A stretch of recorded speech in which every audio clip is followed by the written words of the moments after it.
Hello, everybody, and welcome to the Baseball Diaries. I'm your host, Tyler Kitrel, along with my co-host, Brendan Ferris. Fratis. Fratis, I'm sorry. That's dude. I'm bad with last names and first names, so we're going to continue to do that this entire show. So this is just going to be our predictions episode. We're going to go into some of the things that have happened throughout baseball for the last weekish, and we're going to try to keep that the same once a week. During the weekends, we're going to do a long episode, going over all the things that have happened, possibly the weekend. And I don't know about what you're thinking, Brendan, but I'm thinking like maybe even like during like the Sunday night baseball games, we could be recording and while we're watching update what happened all weekend. Yeah, that would be good. I mean, especially going Okay. through the whole week at that point. You got so much that probably happened. You got maybe injuries. Someone may have broken a record. Rookie debuts, stuff like that. Especially if it's an exciting rookie team up for it. Just be like, hey, look, this guy is a fully best on like Ellington the First did for 2 weeks last year. So, I know we all know your feelings on Ellie Cruz. oh Yeah. yeah, So I think that's, I mean, and especially because I don't know about you, but usually Sunday night baseball means I'm doing nothing except for watching baseball and talking baseball. So it's kind of what my plans are. And then we'll plan on doing a midweek episode, make it a shorter episode, kind of get everybody, same kind of thing, give everybody a little background of what happened and continue from there. But during the off season, we're going to be doing predictions, just going through, we'll do once a week during the off seasons and we'll just go through predictions, things that have happened, crazy stuff, all that. So a little bit about me. I'm in law school. My end goal is to be a sports agent or work in baseball operations. Or if this gets big enough, completely quit both those things and just continue to talk about baseball for the rest of my life instead of screaming in my car about it while no one listens. Um, Ben, let's hear a little bit about you and your background. all right. Much like Tyler, I'm also in law school. Getting ready for the bar exam, which is gonna murder everyone. Trying to standard practice for else. Uh, my angle is much similar to Tyler. He said, I want to work in baseball. I want to work for like team side mostly. Pre-job, general counsel for the Philadelphia Phillies. How long will that take me to actually get to? Holy hell, I have no idea. Hopefully, find a way to get there. However, I mean, the podcast blows up and we become as big as some of the big name podcasts that everyone knows. I could decide to do that full time. Yeah, I So, think. Yeah, go ahead. no, that was all for me. Yeah, I definitely think as well. Like if we blow up and continue to just be podcasters for the rest of our life, perfect. I can do this for until the day I die, because otherwise I do it in my car anyways. Yeah. It's a thing. So, for this intro episode, like I said, we're gonna just go into the basically what's happened this week. The first thing that we kind of have on the agenda is we're gonna talk about the Dodgers and their terrible defensive infield, like how Dave Roberts pretty much set up with everything, especially Gavin Lux just absolutely getting the yips. As Brendan was telling me before the podcast, give a little bit of what you saw from Mr. Roberts at the yeah. During their game, this highlight started making its rounds on Twitter. I don't remember exactly what team they were playing. I believe it was the Guardians, actually. Uh, guy who was at that just hit a pop up, like routine pop up, like infield fly little pop up. There's a guy on the second base, so he knows that the second because of course it's the infield fly. No one's gonna drop that.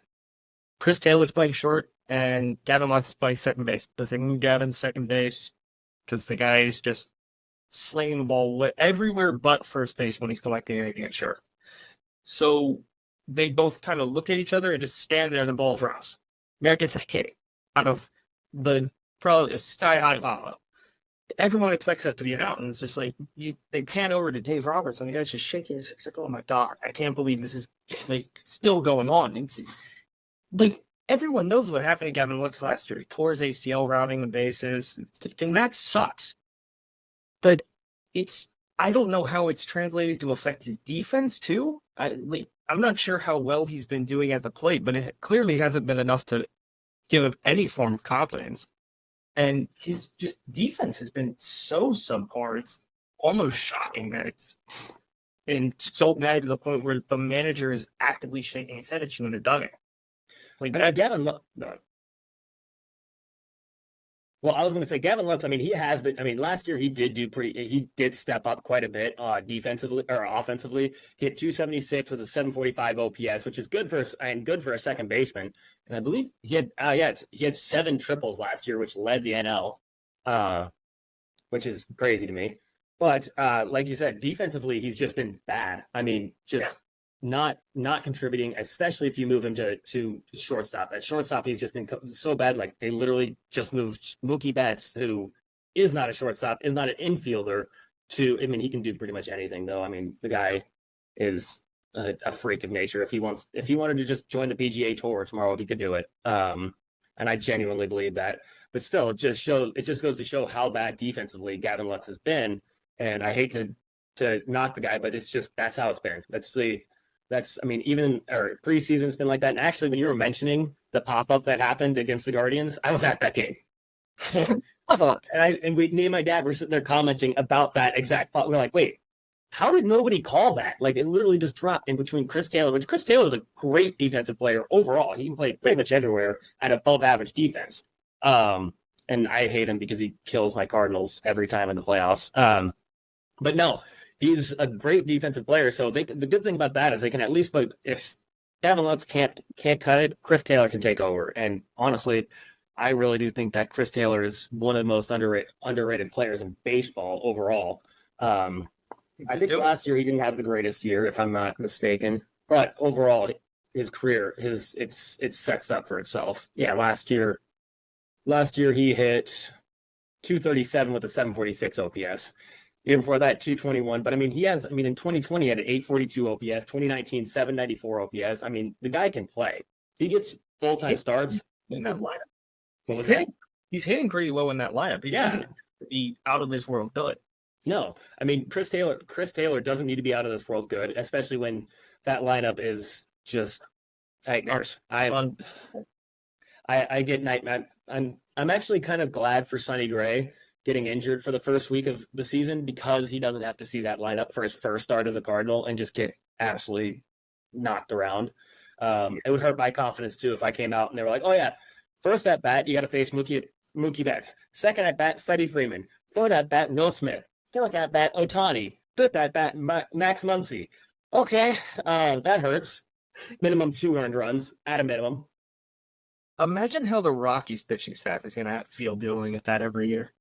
They're optimistic about their future, and they should be. They have a pretty good farm system. They got some guys coming along, and they stole one of my favorite Cardinals pitchers from me with Austin Gomber. He hasn't done amazing with the Rockies, but it's Colorado. I mean, you can only do so much. Yeah. I mean, you do what you can do there. Yeah, I think the Rockies, like their position players are not bad. Their outfield really good. Like Nolan Jones and Bretton Doyle, there was a hardest throws from the outfield that led to assists for the MLB post 2 weeks ago, I think. Nolan Jones and Bretton Doyle had 7 out of the 10 hardest throws from the outfield to throw out and run out of the base paths. Nolan Jones is a monster. The guy had a huge second half. I can't remember what his exact numbers were, but I think he had 22 something home runs. It's like, oh yeah, fine. He at course, but a lot of his home runs were not at course. And I think that guy's gonna have a huge season. I don't think it's gonna be MVP level, but he was damn good. I mean, 20 home runs in 2023, 297 average, and a 931 OPS. He had a 138 OPS plus, which just goes to show that even not in Coors Field, he's hitting the ball well. The guy, he is a stud. He put up 4.3 wins above replacement via Arlor, obviously, but the guy's a stud. And then not only that, but who you forgot to mention, Charlie Blackmon. Charlie Blackmon is a guy. Even last year, who had a down year, he had an 803 OPS. The guy's a guy. He's a stud. He's been in the league for over 10 or 13 years now. He continues to produce. And not only that, he can play defense at an elite level. His spring training numbers haven't been great, but if you follow spring training numbers that well, you're insane. Yeah. If you look at that, literally Paul Goldschmidt every single year in the preseason is terrible, and then ends up being an MVP candidate almost every year. Kyle Schwarber is 2 for 24 in spring training with 11 strikeouts, and he's hit 45 plus home runs in back-to-back years. Yeah. So if you put value into spring training at bats, it really only matters for the young kids at this point. We can't. It does. And you're just trying to get them experience hitting the big league hitters. I mean, look, I posted Mick Abel striking out Juan Soto on my story because I'm like, there's my number 2 pitching prospect. Yeah, he's a stud. And not only that, but to get Juan Soto to swing and miss, especially this preseason or this spring training. Oh my God, have you seen the numbers Juan Soto has put up this spring training? Strike out. He does it like 1.8 something. 1.8 something OPS. What? Like he literally hit. He hit 500 so far this spring training. With a one. Sorry, it dropped because of today. Down to 429 with a 1.573 OPS, 4 home runs, 10 RBIs, and 21 at bats. Oh wow! It's just he's getting ready to get paid, is what he's doing. He is on it.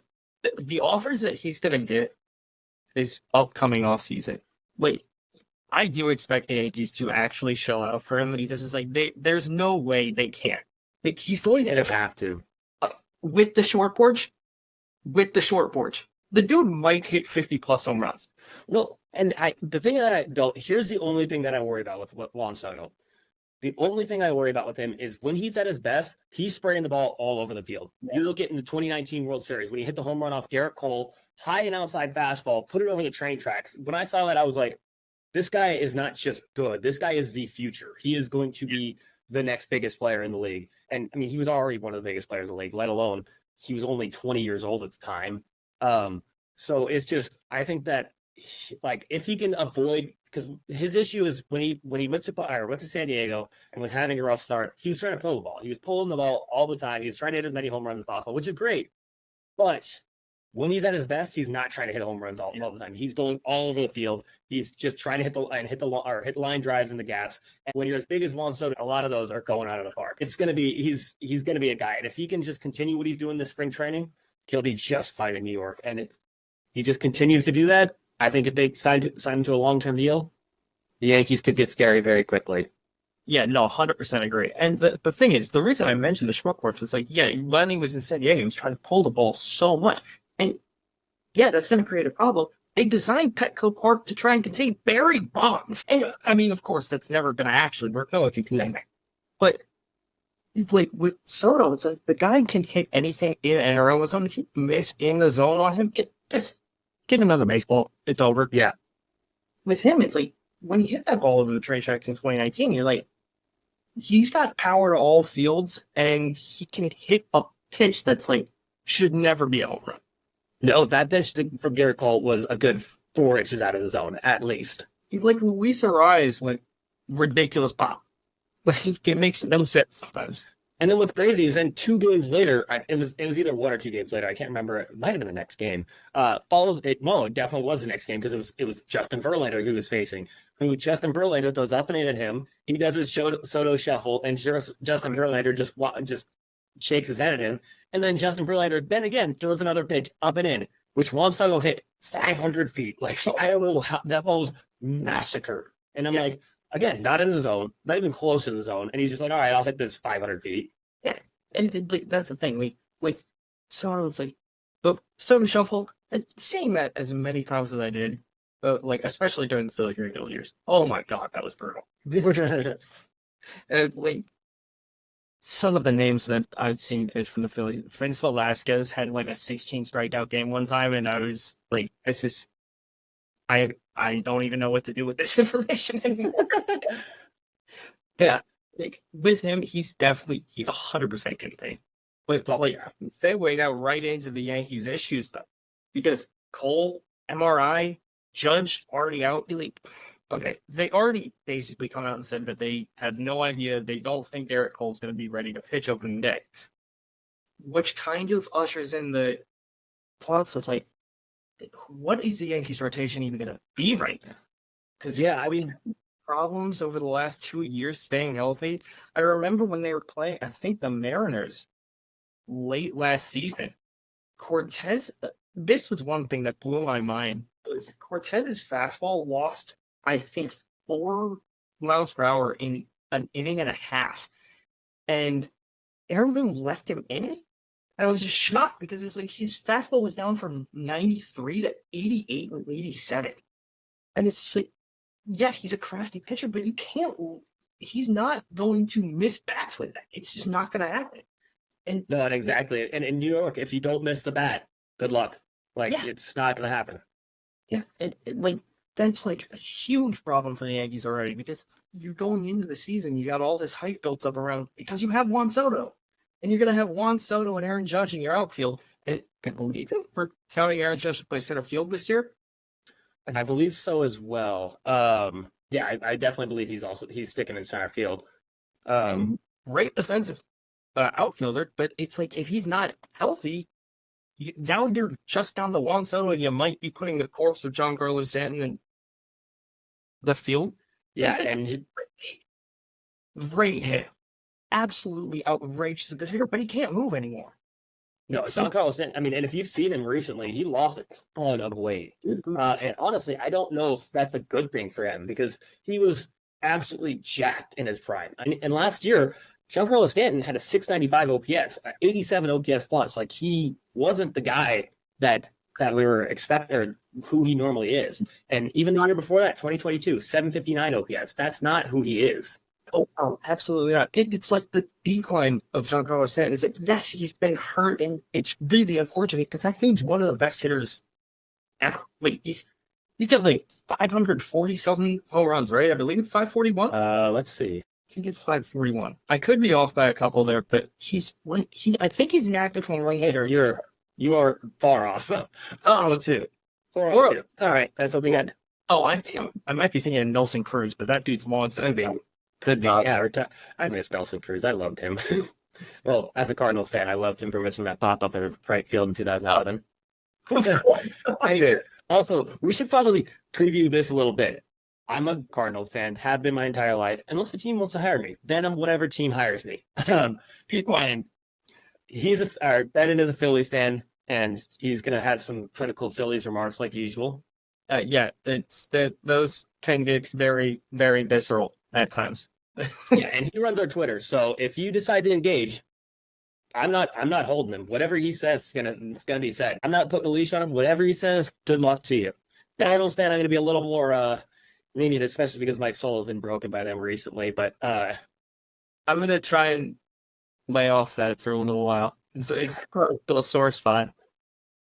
Oh, for me, yeah, it's still a sore spot for sure. I'm definitely hurting for sure.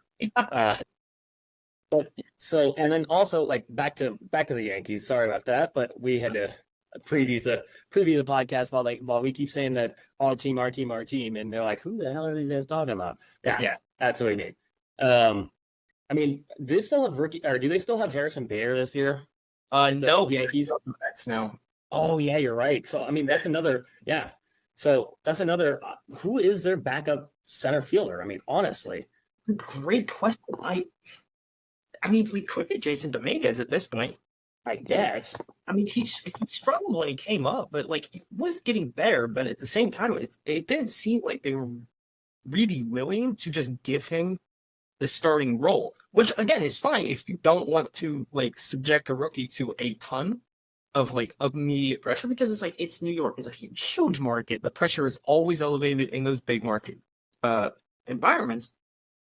But at some point, you're gonna have to stop calling him an alien in spring training and play it. He struggles, fine, but you're the one who's got him there, calling him an alien. He hits everything. Blah blah blah. You have to give him the opportunity to do it against big league pitching at some point.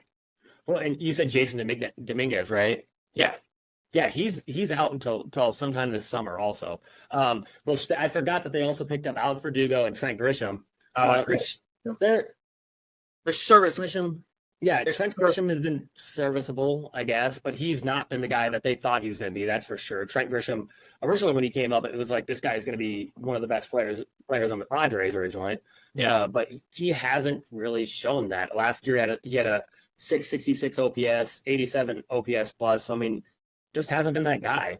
And then with what was the other one I said? With Alex Verdugo, he's another one. Alex Verdugo, he's been problems. I mean, he's been serviceable, he's been good, but nothing to be. He's not Aaron Judge. No, not at all. He was also the highlight piece of that Mookie Betts trade, so Yeah, the pressure there is a little bit not it. I think the highlight piece of that was we're getting rid of that. I don't even know what the Red Sox were doing. Honestly, you don't trade that guy. Fenway's group is kind of they've gotten. I know a couple of Red Sox fans that are just absolutely furious with them. Like, I mean, imagine like wanting them to sell the team, and it's like, what the hell is Fenway Sports Group gonna do? Like, if they sell the team, this park is still gonna be called Fenway Park. Yeah, You're gonna have to change your name. I mean, and it's just, I don't even know what. But it just seems like they've lost their ability to commit to the team, which is shocking considering how big of a market Boston is to them. Like Boston's a huge baseball market. People love the Red Sox, no matter what they are. It's like those people. It's like all the Northeast corridor teams. Their fans are going to stick with you, but they're going to let you hear it when you suck. Like that's all I heard. Hallmark of the Northeast, and the ownership isn't taking any strides to get better. They're not even attempting to. It's like paying Devers was a step in the right direction, but they haven't done anything since, really. No, I mean, and I feel like the Red Sox are caught in the same trap that a lot of teams are, including my Cardinals, where they don't know if they're rebuilding or if they're going to be good. Or for another example, like the Brewers, they go out and they get rid of Corbin Burns, they get rid of Josh Hader, and then they go and sign Reese Hoskins to a what was it? It was a 2-year deal. Better than I thought it was. There was an update. He was also 31, so yeah. And it's a good power hitting first baseman. I love Reese Hoskins. I love Reese Hoskins. It's Phillies jersey, but it's like getting rid of Burns directly after signing Reese Hoskins. It's like, are you rebuilding or are you committed to winning now? You're in the NL Central, which as a division, like you've got. I wasn't gonna say it, but I'll say it. You've got like maybe 2-3 teams that could win that, and it would probably be like well, I'm saying 2-3 teams because it's like you don't really know. The better that division is probably only gonna have like 84, 85 wins. Completely agree. And honestly, I truly believe it is a 5-team division. I genuinely believe any team in that, even the Pirates, who have been awful for years, I think could step up and win that division. Like, I mean, they went through a spurt last year in April where they were the best team in the division. Like, they got Brian Reynolds and signed to an extension. They just signed Aroldis Chapman. Like, they're not rolling over. And if their third baseman, I'm blanking on his name right now. What was that? Ke'Bryan Hayes. Yeah. Ke'Bryan Hayes. If he shows up like they thought he would, Paul Skeens comes up, does what he can do, that team could win the Central. And I'm not saying they will. We're gonna do a predictions episode on every division later. They're not gonna be either of our picks. I have a feeling. No one's picking the Pirates. But if it did happen, it would not be the craziest thing in baseball. It would be about as shocking as the 2021 Giants winning the NL West. That's about how shocking it would be. Where it would be like, oh yeah, that was crazy, but nobody thought it was the craziest thing that ever happened. Yeah, it's exactly like that because Mitch Keller he's a good pitcher. I mean, okay, realistic. Yeah, is he like truly an ace? Maybe not. He's probably like a 3 on some really good teams, but he's good.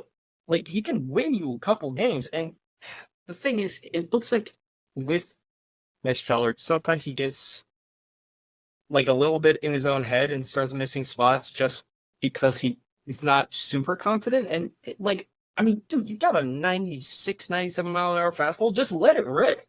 Yeah. And because his sweeper is gross. It's nasty. It is not fun. Like, I think there was a pitch. I mean, I think everyone knows pitching. And the guy has had like several sweepers with like 2 feet of vertical break. Yeah. I mean, if he throws that to you, he can throw that backdoor to a lefty and he can throw that to a righty and they're going to look like Javi Baez.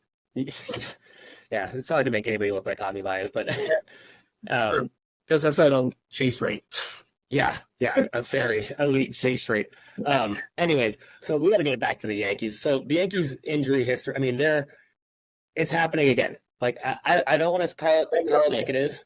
It's happening again. I mean, Aaron Judge already looks like he's going to be out.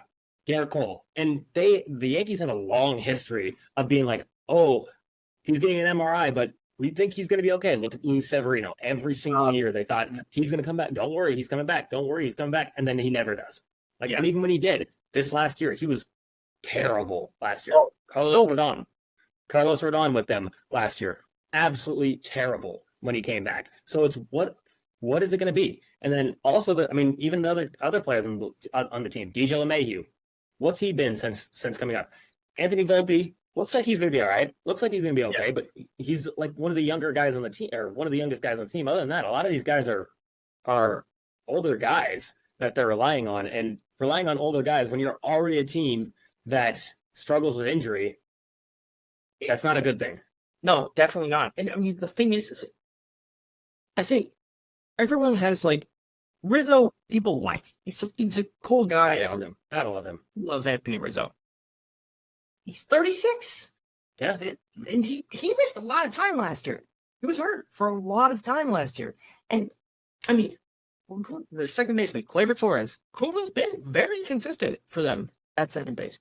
Like, he's been good, but it's not like he's gonna blow your socks off kind of guy. It's like your infield is suspect. Like at corner positions, your middle infield is probably solid. They're probably not going to miss a ton of game time. But starting guys who are the wrong side of 35 at both corner infield positions, it's just a tough outlook for them, especially if your biggest stars are already hurt. Yeah, like your ace who is coming fresh off a Cy Young, getting an MRI during spring training, and you're already ruling him out for opening day. Who is going to be your opening day starter? Are you going to put him out there?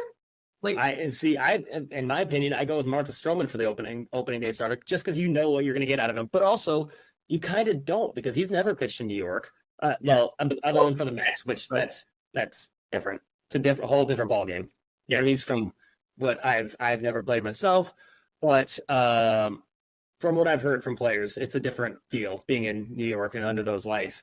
I mean, just look at what happened with people like Sonny Gray. Sonny Gray was great before going to New York, terrible for New York, and then was great again after going to New York. Yeah, it seems like speaking about Yankee Stadium, it just eats players alive. It doesn't matter how good they are, if they're not ready for that market, they can't adjust. And I don't know what the outlook for Stroman is going to be, but they were showing some of his life at AP stuff that he threw. He got torn up by some AAA Yankees, and you're just like, I don't know who you put on the mound for them. And for a team with such high expectations, that is a really, really bad look to start the season. Usually, it's not even on them. It's just the fact that injury history is just coming back constantly, and I mean, it's happening way earlier than I think anyone expected. Maybe that's a good thing, but at the same time, you're like, geez, when does this injury bug go away from them? And it just doesn't seem like it ever will. And even Marcus Stroman, I didn't realize he's 33 years old already. Like, he's not some spring chicken. Like, don't get me wrong, he's a great pitcher, did great last year, but again, he did come off. He had an injury at the end of the season last year, which really hurt the Cubs last year. And then their fifth starter right now is Clark Schmidt, who 4.64 ERA with 159 innings pitched. That's a bit, but he's not an ace. He's a five starter, is what you are. Fifth starter. It's fine, but that's not who you put on the mound opening day. You can't be. And if your opening day starting rotation is Carlos Rodon, who you're not sure what you're getting, Marcus Stroman, you're pretty sure what you're getting, but you're not entirely. There's still that question mark. Nestor Cortez, have no idea what you're getting. I mean, Clark Schmidt, I don't like that. This opening day starting four. I mean, who's your five? Yeah, you don't even know who your five is. Your five, exactly. It used to be Michael King, but you got rid of him. He's gone. And Michael King was he was up and down kind of between being a reliever and a starter, but he was effective as a starter. I don't think great, but he was effective. And he's got some nasty stuff. Oh, Michael King, his two seam is unhittable. Like it is unbelievable. I mean, that's all like 4 seam to 2 seam. It's ridiculous. It's like that phenomenon they had Haley Clay Holmes. I believe it was 2 years ago. I think at that point when Clay Holmes was super dominant because I know he struggled. He was absolutely nasty back in the day.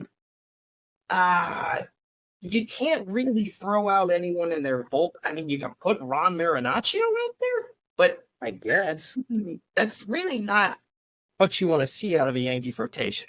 no, exactly. And as much hype as I mean, the Yankees are getting insane hype for their team right now, and they always do. It's every year. Every year, I think every podcast I ever listened to, they all say Yankees are going to win the division. Yankees are going to win the division. Probably because I'm listening to Talking Baseball. Well, yeah, that'll do it. So there. I mean, that's a lot of people are always saying that they're going to win the division, and every year they're disappointed. I shouldn't say every year. Every year in the last like 10 years. And that's the thing. With that division leader, we've been talking the Yankees right here. But my goodness, the Orioles got better. Yeah. I mean, the Ace, finally. And Kyle Bradish is good. If he's your number 2, good God. Who's your number 1? Oh, yeah, it's Corbin Burns, or Cy Young winner. Like the nastiest cut 2-seamer ever. Like, and they look like the same pitch. One goes this way, one goes that way. Both not the same distance going each way. And it's like, good luck guessing it. 6 both times. It's like, what are you gonna? Yeah. And 96 is on the low line. I've seen him get it all the way up to 98. Like, yeah, it's just you can't hit it. I mean, and like you said, the Baltimore Orioles, they got significantly better. The Toronto Blue Jays are no slouch. They're not bad. The Rays, don't even tell me their team. Don't. You can tell me that they have some guy who's 12 years old playing shortstop. They have a little league pitcher, and they have a guy missing an arm playing left field. And I'd be like, oh, well, they'll be fine. They'll win at least 90 games. Yeah, it's like they'll finally win 95 games and they'll be in the playoffs somehow. No, it doesn't matter who they have on their team. I mean, and then the pitchers, they'll just like bring up some random kid, and it's like, oh, he throws 102 from the side, and you're like, who is this guy? The worst arm slot you've ever seen in your life, and somehow he's throwing it 103 miles an hour submarine fastball. Yeah, the Cardinals just picked up Andrew Kitrel from the Rays, and I like Andrew Kittredge. I like that trade. I like that. I mean, last year he had a 3.09 ERA with only 11 innings pitched. 3.15 year before that. In 2021 he had a 1.88 with 71 innings pitched. So he's a good reliever. Oh, what I don't like about that trade, yeah, is it's with the Rays. Anytime the Rays trade you something, don't take it. I don't care what it is. If they'll take sack of potatoes for whatever guy, don't take it. That's not considered to take it. There's something wrong with it. Like it's like the Guardians. They're trading away with Plesac. They were trying to float him away, and people were like, "Oh my God, Plesac's actually pretty good." It's like, you can't fix him. You gotta stay away from that. Stay back. Sit back. Yeah. What the fuck? Oh my God. Phil Maton just played some nice. I can't believe I forgot about that. That is the most his sub-2 ERA season I've ever seen in my life. Like, that is easily sub-2, and his fastball, which is normally like 92, 93, is somehow going to touch 97 this year. Oh, yeah, dude. They're going to figure something out. I mean, and like Phil Maton was good. I mean, he was doing good for 3 years. Like him.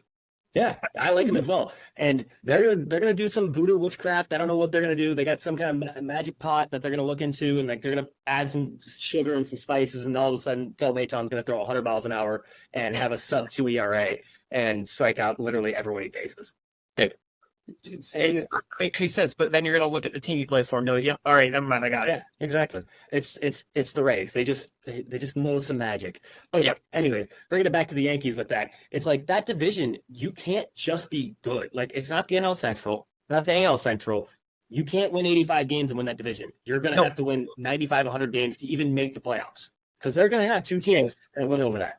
And then you're gonna realistically say the Yankees figure it all out, and somehow get second out of the division. I would tentatively say they might be able to do that. I'm not totally sure, but I don't think they're winning it. I do think that's going to be the Orioles, and I think once we get to our predictions episode for the actual division. I think both of us would probably take the Orioles to win that division.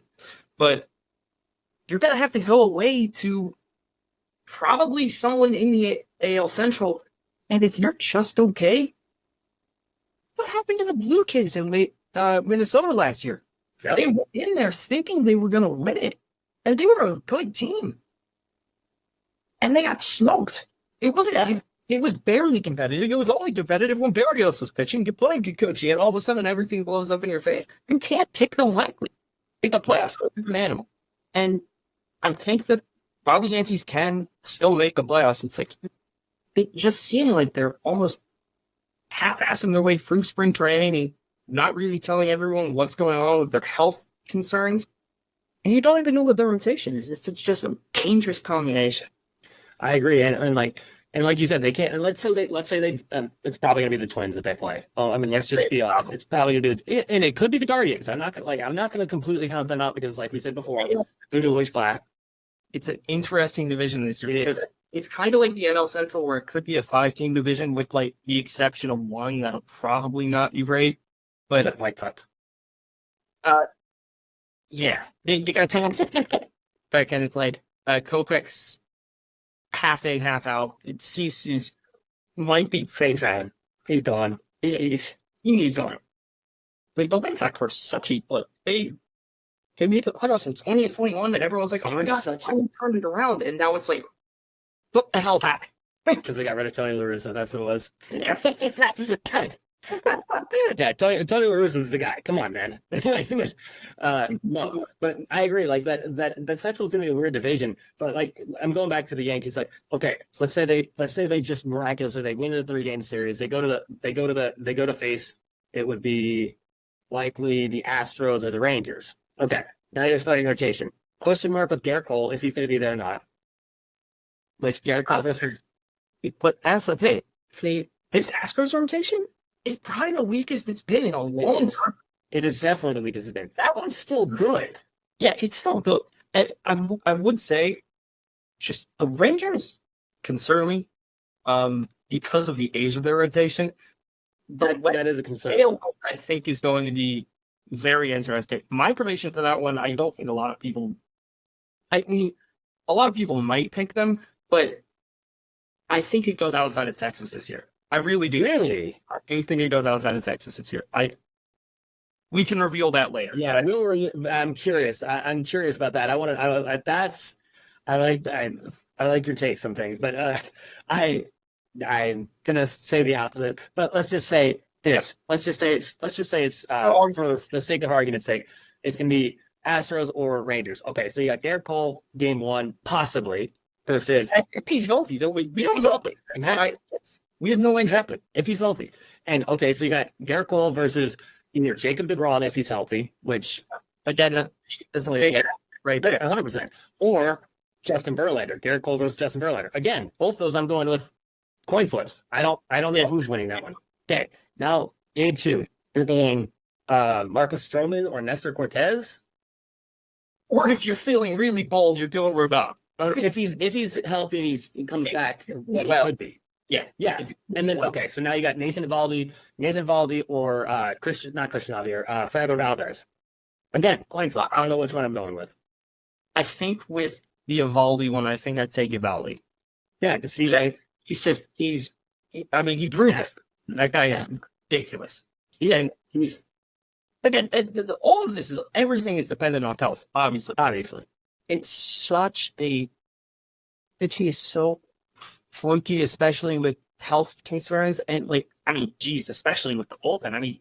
Jose Leclerc turned into the second coming of Mariano Rivera last days, and yeah, I have no idea how that happened. No, never on my Bingham card. No, it seems like every year, for example, like the Phillies, their rotation 2 years ago was an absolute dumpster fire when you won the playoffs.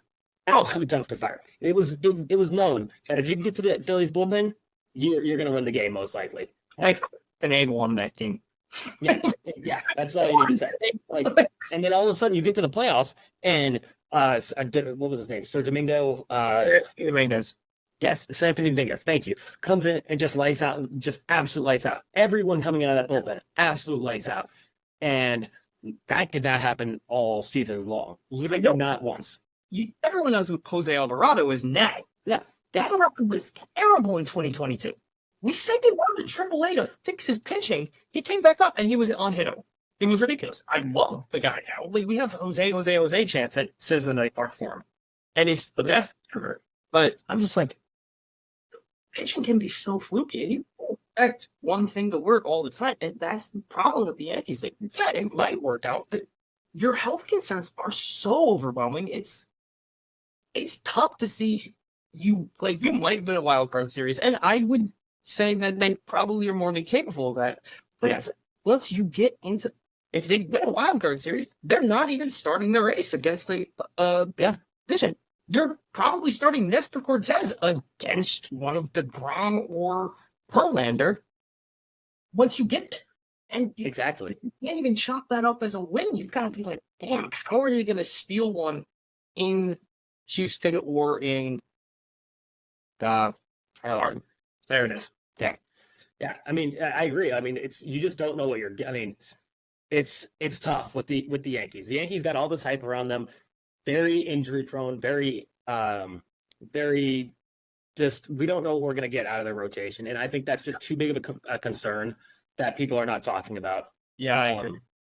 So now let's get back into our agenda again, because this is actually going just as I was hoping it would go, because you and I are both at the same level of ADHD, I feel like, with baseball, where we can just we get one topic and we're like, all right, let's keep it rolling. So this is actually going perfect. Let's talk about the Marte suspension for 80 games with the Reds. You remember came over to the Reds 4? You remember who he came over to the Reds for? No. Luis Castillo. He was part of the Castillo. Oh, was he really? Yeah, he was one of the 4 prospects, I believe. I have it pulled up over here. He was one of the, Reds acquired Noelvi Marte and Will Arroyo and 2 other prospects, or 2 pitching prospects from the Mariners. And everyone knows the Mariners are stacked pitching now. Because Castillo's the Rays. Yeah. Oh, but you start going down that pitching. That part is like, jeez, what? Oh, it's like everyone's throwing 97, 98. Yeah. And that really changed the direction, I think, of the Mariners, just as a team. Like, showing the willingness to make that kind of trade. And it's like, well, now Noelvi Marte suspended for 80 games. Clearly they made the right decision. Well, exactly. And like that trade at first, I mean, at first glance, obviously the Mariners win that trade because they got Luis Castillo, who is a stud. But the Reds were a rebuild, and they needed to pick up some guys. And Noelvi Marte looked like a guy that they picked up that was going to be one of the saving graces of that trade. I mean, last year he had 316, had an 822 OPS and a 120 OPS plus. It looked like he was going to be the guy to start at either third or probably at third, because they're going to probably have Ellie De La Cruz at short. Yeah. And it looked like he's going to be the guy. He's going to be one of the guys that makes this team. And straight off, he gets popped for PEDs, done for 80 games. And unfortunately, that means somebody can come up and take his spot. And that Reds organization is deep. They got a deep farm system right now, and it could easily go to somebody else. And the thing is, I think the plan originally was to have Matt McClain slide to second, and I think they wanted to move India for the last season and a half at this point. But now this is forced their hand. I think you're gonna have Elliott third, McClain at short, and India at second, because you really don't have another option. And here's kind of a rough fit at first. He hasn't really taken to it. The guy's got a great bat, but his defense does leave something to be desired. And could have had him DHing, but your boy gets popped for PEDs, and that kind of puts a whole lot of, because their outfield's pretty good. I like Friedel. Will Benson's good. I don't agree with the top 10 right fielders in the league break that he got from MLB Network. I don't exactly, but if you're just saying right field, maybe, but it's so. It's like it's such a cherry pick stat that we like to do. Nah, I mean, and let me look at this because the guy has great power in his back, no doubt about it. And they also picked up who did they pick up? Oh my God, they picked up John Candelario. Oh, Jared.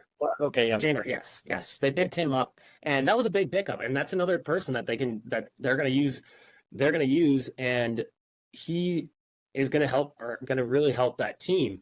Let me look up his stats other than on here because I don't like Fangraphs as much as I'll reference usually. Yeah. Unless I'm comparing players, then I go Fangraphs all day. Okay. So but they got him. They got him playing third. Right, they'll have him playing third base, and guess what? If he comes over and he steps up his game a little bit, he very well could end up stealing that spot for the next for the next season or two from Marte.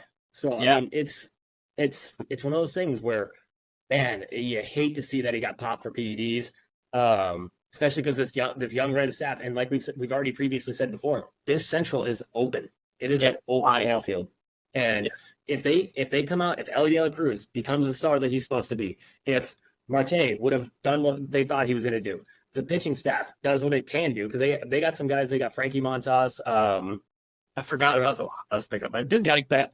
That I did too for them, not for me. Well, and the thing is, that staff was so Grandma's crap, not bad. no, it's good, but that's again a huge thing for them is injury. Like we were just talking about with the Yankees, we have like Hunter Green throws absolute dynamite. Sometimes is way too inconsistent with his placement. That's kind of expected when you throw like 103. But you're just like, I expect him to do well. And then you have Nick Lodolo, who that guy is really good. He is nasty. He's really good. And I could easily see those like that 1-2-3 could win you a playoff series if you play it right. And I mean, their bullpen's not bad either. Alexis Diaz is not bad. Lucas Sims not bad. Emilio Pagan not bad. Bruce Suter or Brent Suter not bad. Like they got a decent bullpen. I mean, their pitching staff overall. Nick Martinez is their 5 guy, and pretty sure if he was on the Cardinals, he'd be one of our aces. Yeah, 20. He had last season. Last season he had a 3.43 ERA with 110 innings pitched. That's not like if that's your 5 guy. That's not a bad pitching staff. Yeah, and that allowed to move Brandon Williamson to the bullpen too to be their long relief guy because you have a set 5 for the Reds there. You have Montas, and that's the thing. You don't really know where they're going to put Montas. I think they said he's going to be their opening day starter, but I do think that might change. Shocked it's not going to be Hunter Green. I thought it was going to be Hunter Green, but I've seen like rumors circulating that they're going to start Montas. And I'm just saying, I would have started one of Green or Lodolo personally if I was David Bell. If I would start one of Hunter Green or Nick Lodolo. Part of me that Lodolo because Lodolo can but he can straight up like the entire world, and he was really good last year. So I think but you also want one of your top prospects. I mean, dude, Hunter Green's electric. You know that guy on the mound. And they want him to be the face of the pitching staff, and I think he can be that guy. No, absolutely. I think he very well could be. Looking at your Nick Lodolo take, though. No. There was a whole season where he was not a whole season, but there was a whole 2-3 months where he just fell apart. There were some months where he looked like the best pitcher in the world, and then there was just falling off. I mean, in 2022 he was nasty. I mean, 3.66 ERA and 103 innings pitched. That's not bad. I mean, that's doing well. And also last year he did get kind of caught with the injury bug and didn't pitch as much as we thought he would. But again, and then not only that, but he's pitching in what is it, Great American Park now? And that's good God. Good luck. Yeah, it's like pitching Colorado. Yes, it's good luck with that. Yeah, I mean, personally, I would go with Hunter Green as the opening day starter just because the Reds are trying to portray this guy as the guy, and he is. He's gonna be the guy. I really do think so. His whip is a little scary to me. His whip scares the daylights out of me. He had a 1.42 whip last year. Spring training this year, he's got 1.57. But the saving grace to that is last year he had 112 innings pitched with 152 strikeouts. Which is crazy. That, sir. His strikeout stuff is unbelievable. I mean, your guy can strike out the world. So and his doesn't drop. When he throws it up of the zone, it looks good going in, but then you're swinging way under it because it's Just sits there. It's like it's Strider's fastball. What's his RPMs on it? US without Oh, them, right? What do you pull that up? What about those RPMs? Because I just want to marinate in that a little bit. yeah. Let's pull that up. That because when I went and saw it, I got to see Hunter Green pitch live when I was in spring training this last weekend. It's gross. I mean, he was only hitting 98, 99, which is if I'm saying only for him, that just shows you he's got the highest average fastball out of all starting pitchers in the league right now. He sits consistently 100 plus miles an hour. Like he is got the stuff. If he can just learn to control it, limit the walks, limit the free bases, and he will be the guy for the Reds. And I think he could be a dark horse Cy Young candidate if he continues to grow. Okay, so in 2023, Sperry on his four-seamer, 2,343. Good God. It was slightly down from his 2022 four-seamer. Like, Good God. like 20 rotations per minute, like 25 actually exactly. Yeah.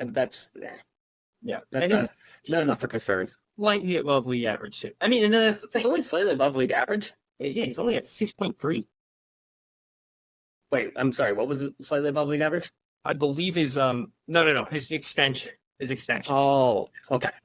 And it's like, I was gonna say his RPM can be way higher than league average. oh yeah, no, his RPM is great. Yeah, I was like, there's no way.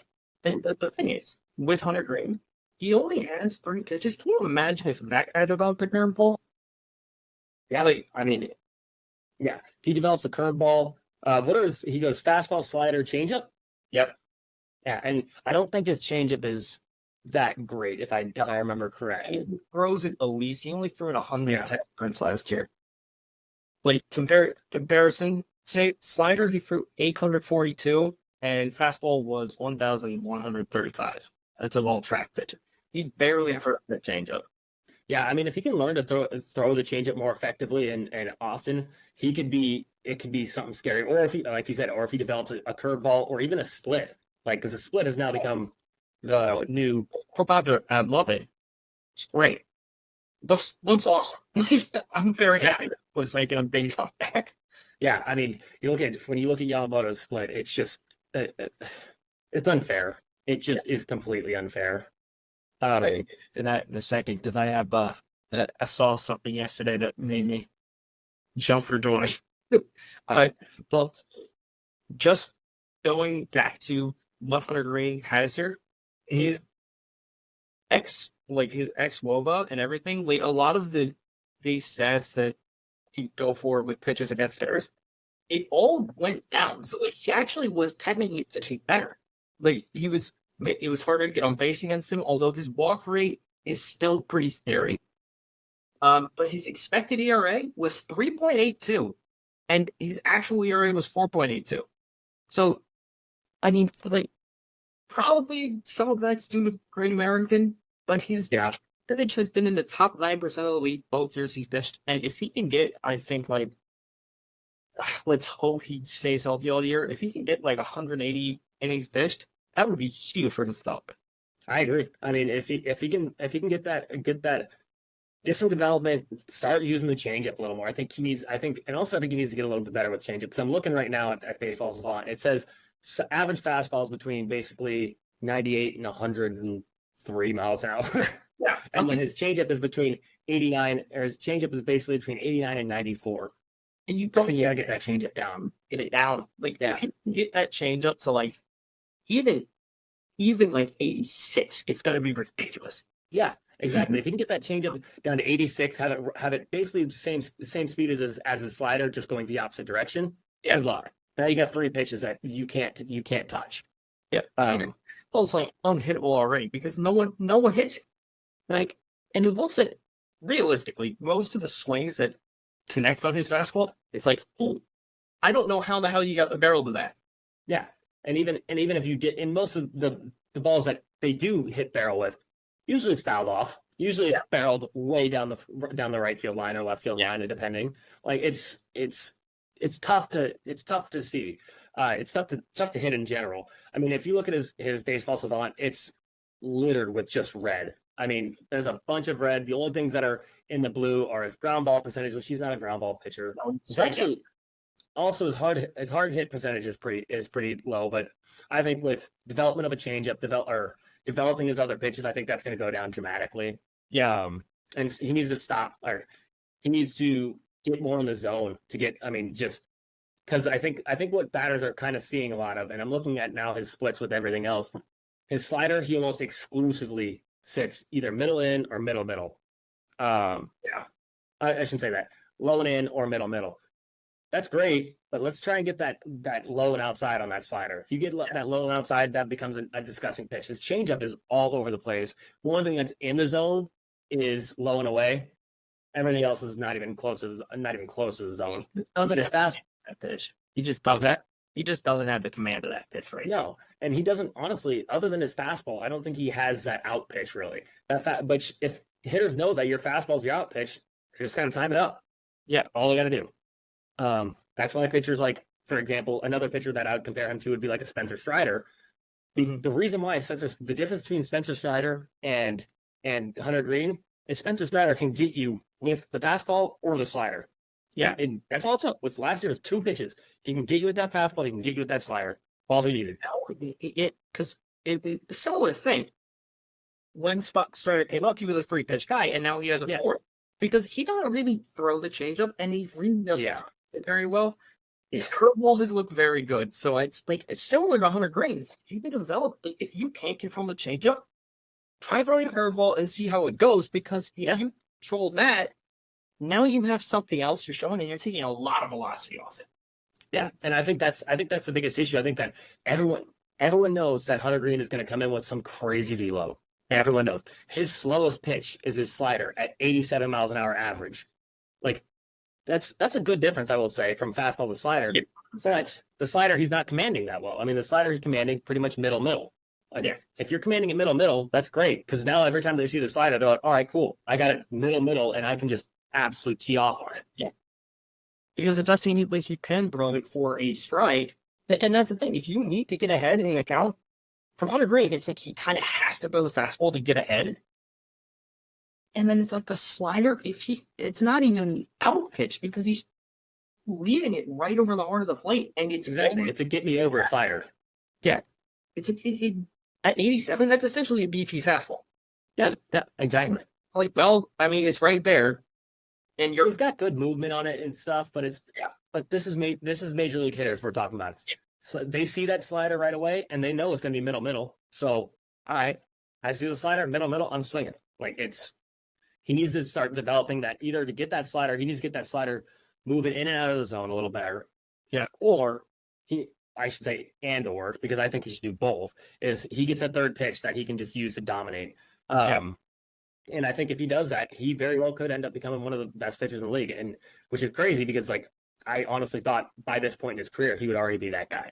Strikeout rate does back that up, but like it's just if he gets that third pitch, he can really command, and he can start commanding his slider better. 100%, all in on that take. Yeah, I agree. All right, so let's go to the last thing on the agenda. Devin Williams going to see a spine surgeon for a second opinion.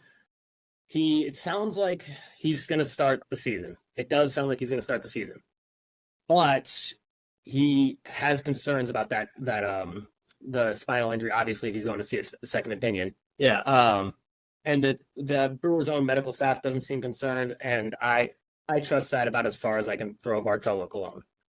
That's usually how that goes, in my opinion. Yeah, I don't usually if a team's like, oh, we're not concerned, I'm concerned if I'm the team. 100%. I don't think it's. I think with the Brewers, they're another team that in the Central could win the Central. Yeah, they might. Are they the favorites right now? I think I'm actually the Cardinals. Shockingly, that wouldn't shock me. However, well, because like you said, they're really wide open, so the odds probably aren't that far apart. I wouldn't be shocked if it was the Cubs though. So I'm seeing. Overall, it looks like it's the Cardinals. Some websites have it as the Cubs. Pretty much no one has it as the Reds. No one has it as the Brewers. And obviously, no one has it as the Pirates. But overall, it's the Cardinals. They have winning the Central. Bet365 has them winning the Central. FanDuel, MGM. I don't even know this one. DraftKings has them and the Cubs winning, or basically the same odds. Mm-hmm. And then there's some other websites that I've never seen before. It's on your stuff. Which if want to, if any of these betting websites want to sponsor us, I'll learn your names really quickly. I'll roast you guys a lot. Anyway, yeah. So I think Dan Williams, if he's out, help them out for winning this. In my opinion, if he's out, fine. They're not even close. If he's out, they're selling at the deadline, 100%. I think they're selling at the deadline regardless. I think they showed that by trading away Corbin Burns. I don't think I'm ever going to fully wrap my head around that trade. I think part because it was for basically nothing. Yeah, they didn't get anything for him. I mean, they got something, but it wasn't anything impressive by any means. It was Deal Hall, who was okay, and some third baseman. I don't think had ever even sniffed the Orioles' major league roster. So for me, I was like, geez, what are you doing? And honestly, I don't know why they did it now. If I was them, wait for the season to start driving that bid up, because there's going to be a team that needs Corbin Burns. There's going to be a lot of teams that need Corbin Burns. You're going to have a contender. If you didn't trade it, you're going to have a contender who wants another guy at the deadline, and they're going to way more than he probably thought he got now. And think about let's say the Yankees are contending in the AL or AL East. Say they're contending. What do you think they're going to give up to get a Corbin Burns when we've already seen that they desperately need another starting pitcher? I mean, one who's going to be consistent. I mean, Corbin Burns has been injured before, but not a long time. That's for sure. He's already won a Cy Young. He's proven to be one of the most reliable pitchers in the league. Let's see. I bet you I don't even know what how many seasons he's been below 150 innings pitched, but I bet it's not many. Oh yeah, literally every year that he's been a starter, he's been above 160 innings pitched. Last year 193, year before that 202. Like, the guy is a stud. Consistent. Yeah, he's ridiculous. Exactly. Every year he's going to give you close to 200 innings. He's going to give you 3.5 to 2 ERA, I would say. Like, he's one of the best pitchers in the league. He started 30 games. 28 games of 2021 season, 33, 32 games. Like, the guy, he is going to give you he's going to take the ball. He's going to be one of the best pitchers in the league. And guess what? If the Brewers would have held on to him, I think they get a much bigger prospect hold. They got Joey Ortez, who's number 63 prospect MLB pipeline, whatever. And then a competitive balanced round A pick for the number 34th overall. Does that really? Oh, and also they got DL Hall, like you said. DL Hall. Does that really do it for you? If I'm a team that's trading away one of the best pitchers in baseball, I'm fairly certain if you propose that in the show, it gets rejected. Yeah. You're probably not wrong. The show can be very giving on trades, and if the show is turning you down, that's not a good look. Yeah, no, not at all. Just for all of this, Corbin Burns is in the past 3 seasons, 200 strikeouts every single one. Is winning around the ones every time. Sub 1 for 2 of those seasons. Someone like his last Jesus a little bit off comparatively. Yeah, but it was he still loved it. He still loved the National League in WHIP last year. I know, which is great. He led the National League in WHIP last year, which his worst season. 2022 led the league in led the American League in strikeouts. In his Cy Young season, he led all of baseball in ERA, PIP, hit home runs per 9, strikeouts per 9, and strikeouts to walks. Like, the guy is unbelievable. And a competitive balance pick. Yeah. Which, what does that tell me? That if that tells me anything, that tells me the Brewers are selling hard. You have to be. And then they go out and sign Rhys Hoskins, as we said before, which just tells me, what are you doing? I don't know what you're doing. They know what they're doing. They're 1 foot in, 1 foot out, like rebuild or tweak it. And it seems like it looks more like they're going to rebuild, but they're making contradictory moves left, right, and center. Yeah. And It makes me. It just like it's the same thing with like the Red Sox. Some of the other teams, the Cardinals would be another one. The Cubs, all these middle two, the Twins, like they're all these teams that are kind of. And I kind of hate to say it, but I feel like it's because in the a majority other than the Red Sox that I've said, majority of those it's in a division that's completely up for debate. Nobody knows who's going to win, and I think all those teams just think, okay, we're going to make a team that's good enough to make the playoffs, and then we'll go from there. Which, in my opinion, that's bad for baseball. If you ask me, that is 100% bad for baseball. I think it's bad for the fans throughout the AL Central and the NL Central, because if you look at the NL East or the AL East, their fans are going nuts right now. You got Braves doing what the Braves do. You got the Phillies every year competing with the Braves in the playoffs. The Mets. Well, the Mets have more wholly committed to a rebuild than some of the. They have. 100% have. I mean, by getting rid of Justin Verlander and Max Scherzer last year, that showed me they're rebuilding. And they literally told Max Scherzer, we're not going for this year. Yeah. Well, and that's the thing. Like, they essentially they are holding on to that money because they were paying for better prospects, which makes a lot of sense. I expect it, but at the same time, like, at least they know they're rebuilding. At least they know. Exactly. The one thing that the Mets don't have in their farm system, they don't have pitching. No, so they're going to have to figure that out before they actually get rebuilding, because like Brett Jones, Corey Singer, and I don't know. Yeah, So, exactly. I mean, but luckily with the Mets, they do have the richest owner in baseball right now, who is literally, I mean, he literally was like, oh, you know what? We're going to sign Carlos Correa. While I'm sitting drunk on a beach right now, ordering another margarita. So I think if you're ready to do that, he's willing to do a lot to make that team good. Yeah. And I think finally, I think the first 2 years, I think what he did was he kind of thought, I'm just going to throw money at the problem, and money will fix the problem. And I think that comes from him, from his background and being as rich as he is, and that's how it worked in the business world. It was just throw money at the problem, we're going to make money. Doesn't work like that in baseball, as the Rays have proven, the A's have proven, the Guardians have proven. There's teams that are consistently on the lower end of the payroll, and they consistently are good. So I think that baseball is one of those sports where you can't just throw money at the problem. And I think Steve Cohen is finally starting to realize that. And now, he's starting to learn that, like, we do need a farm system. We do need to bring up guys. We do need to fulfill these needs before we can just throw money at the problem. Because don't get me wrong, I think if they get a solid starting 9 players in the field, and then they go out and they throw money at the pitching staff, I think that could win them a World Series. Yeah. I mean, that's clearly his end goal. It's just how he gets there. He's struggled to find the formula, and it looks like he's starting to learn it. Which, as an NL East team, I don't like it, but at the same time, it's like my owner is clearly committed to me. So I'm not worried about it, because it's like I know that once the Mets figure it out, the division's probably going to be a 3-headed monster again.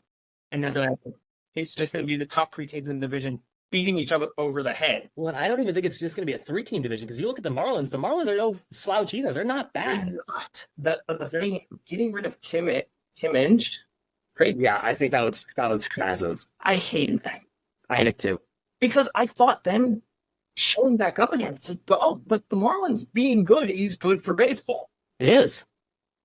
But I mean, it's throwing it away for some godforsaken reason. I don't get it, and I'm never going to like that move, but it's like, look, I'm not in ownership. I don't know why they decided to move on. But, I just thought it was a bad move, because that was being good. Like, that was fun. Like, I mean, competing it's tough. Like, they always make games close, and that's the thing. Like, with teams like that, any game can go any way, especially with pitching staff. Like, they have a nasty staff. I mean, Edward Cabrera is literally a cheat code on MLB The Show. Jesus Luzardo is nasty. They got their Sixto Sanchez just recently showed back up again. I heard it hasn't been great, but if he can be that 2020 Sixto Sanchez, oh my God! Like, 100%. He was unhittable when he was there in 2020. And then Sandy Alcantara, I don't know when he's able to come back. It might be like it's either halfway through this season or into the 2025 season. But Yuri Perez, he threw the first time since Tommy John the other day. So it might be halfway through the season. Let's see. I'm looking right now because I'm curious. Because if he comes back, I mean, Sandy Alcantara is absolute disgusting. He had a down year last year, and I would say he's probably due for like a bounce back. I honestly think the reason he had a down year was because he was injured. I really do. I think that injury was nagging, and I don't think he wanted to admit that it was gonna be a problem, but it eventually obviously came to a head, and he couldn't handle it anymore.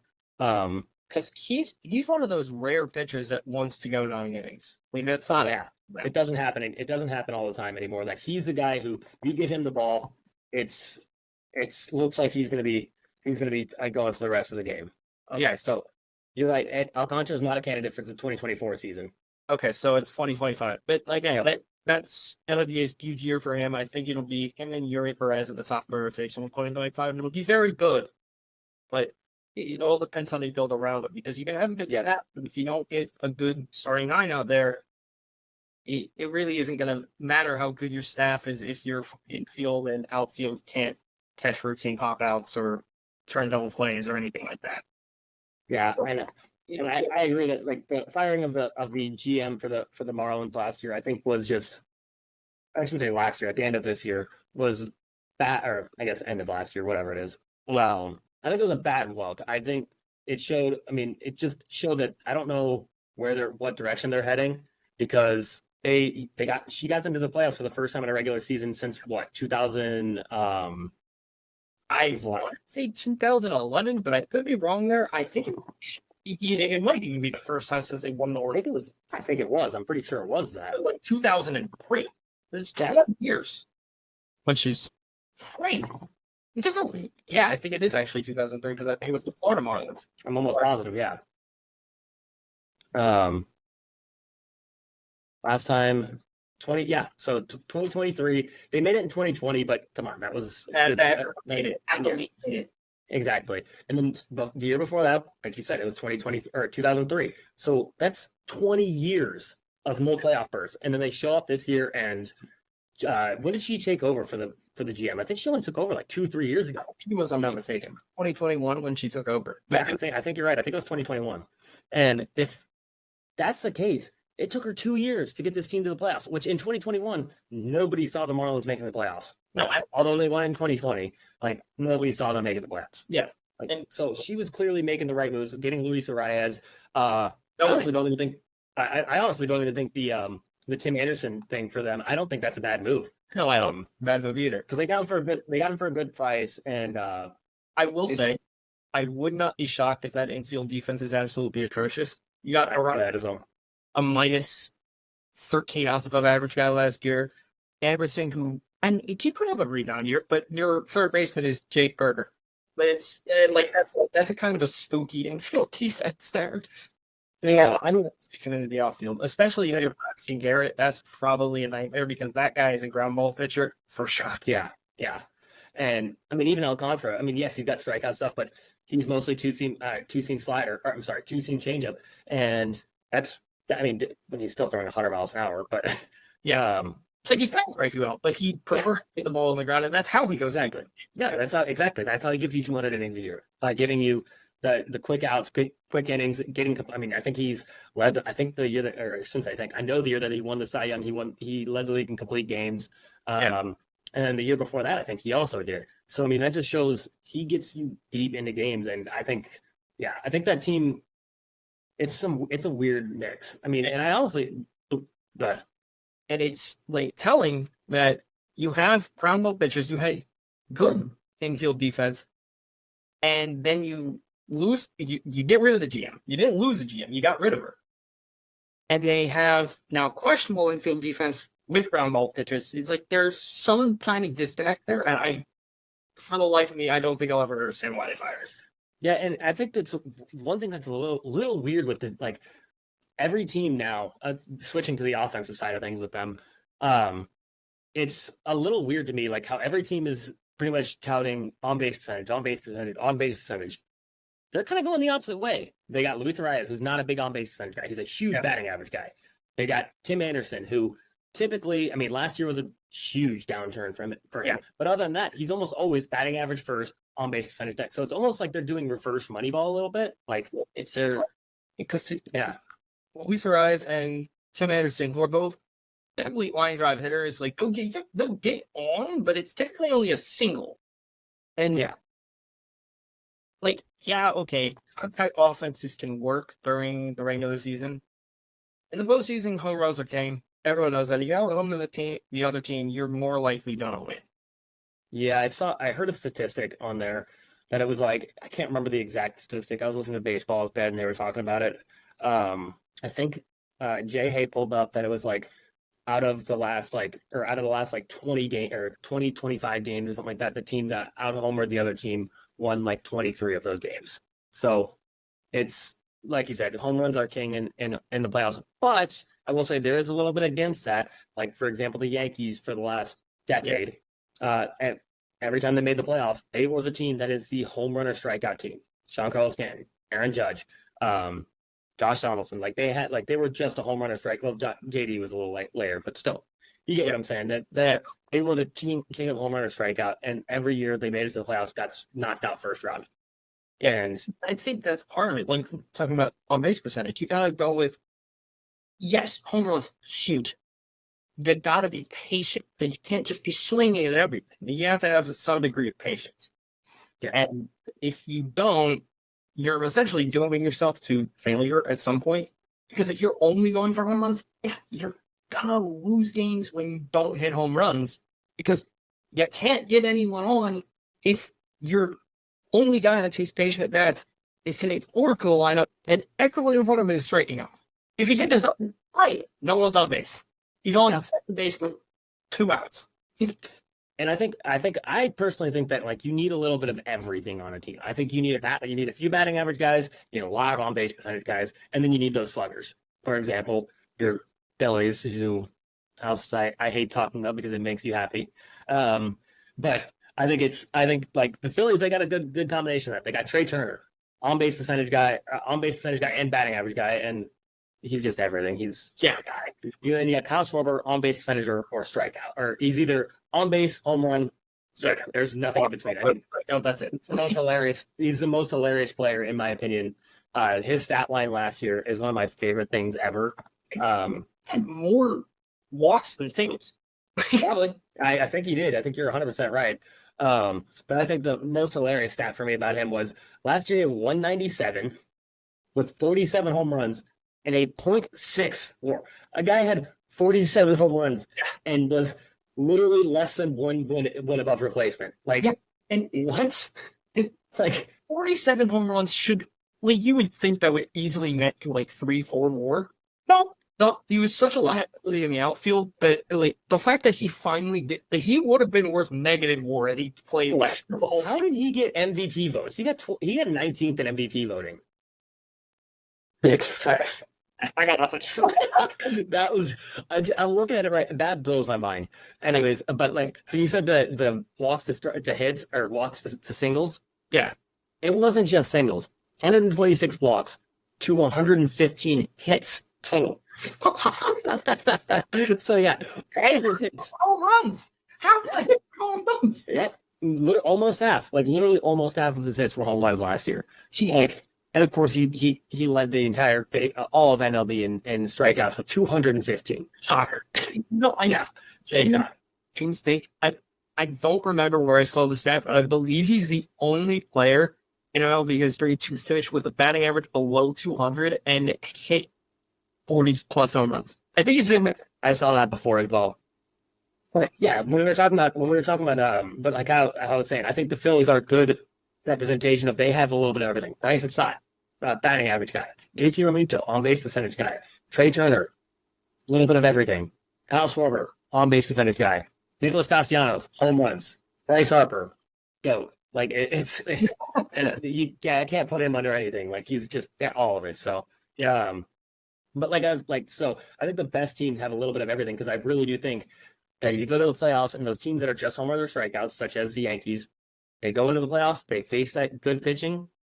Good luck. You're not going to hit home runs all the time against them. It's just not going to happen. And that's the thing. Like, it's always something that comes up in the postseason.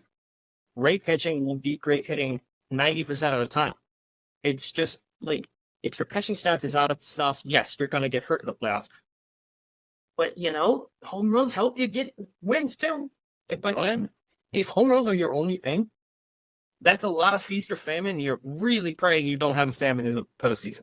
And the Yankees showed that they had famine pretty much every postseason since 2009. Like if we wrapped back around, so our Yankees stuff, it's like Aaron Judge has been kind of spooky in the postseason. Yeah. Like, if he doesn't turn up to them this year, you're going to have a lot of people calling for a lot of change in the Bronx this offseason. I mean, he's been good in the postseason, but it's like he's the thing is that he's the only guy. Yeah, and that's the problem there is. Like, again, he's back to our Yankees. Yeah. But it's like you said, mixture is super important. It's it. You good? I don't know what just happened. That sounds exploded. Some like random ad just started playing super, super loud. My phone is nowhere near me. I don't know what tab it came from. We will try to edit that out if I can. If not, that'll make for a hilarious break in the show. Yeah, do that.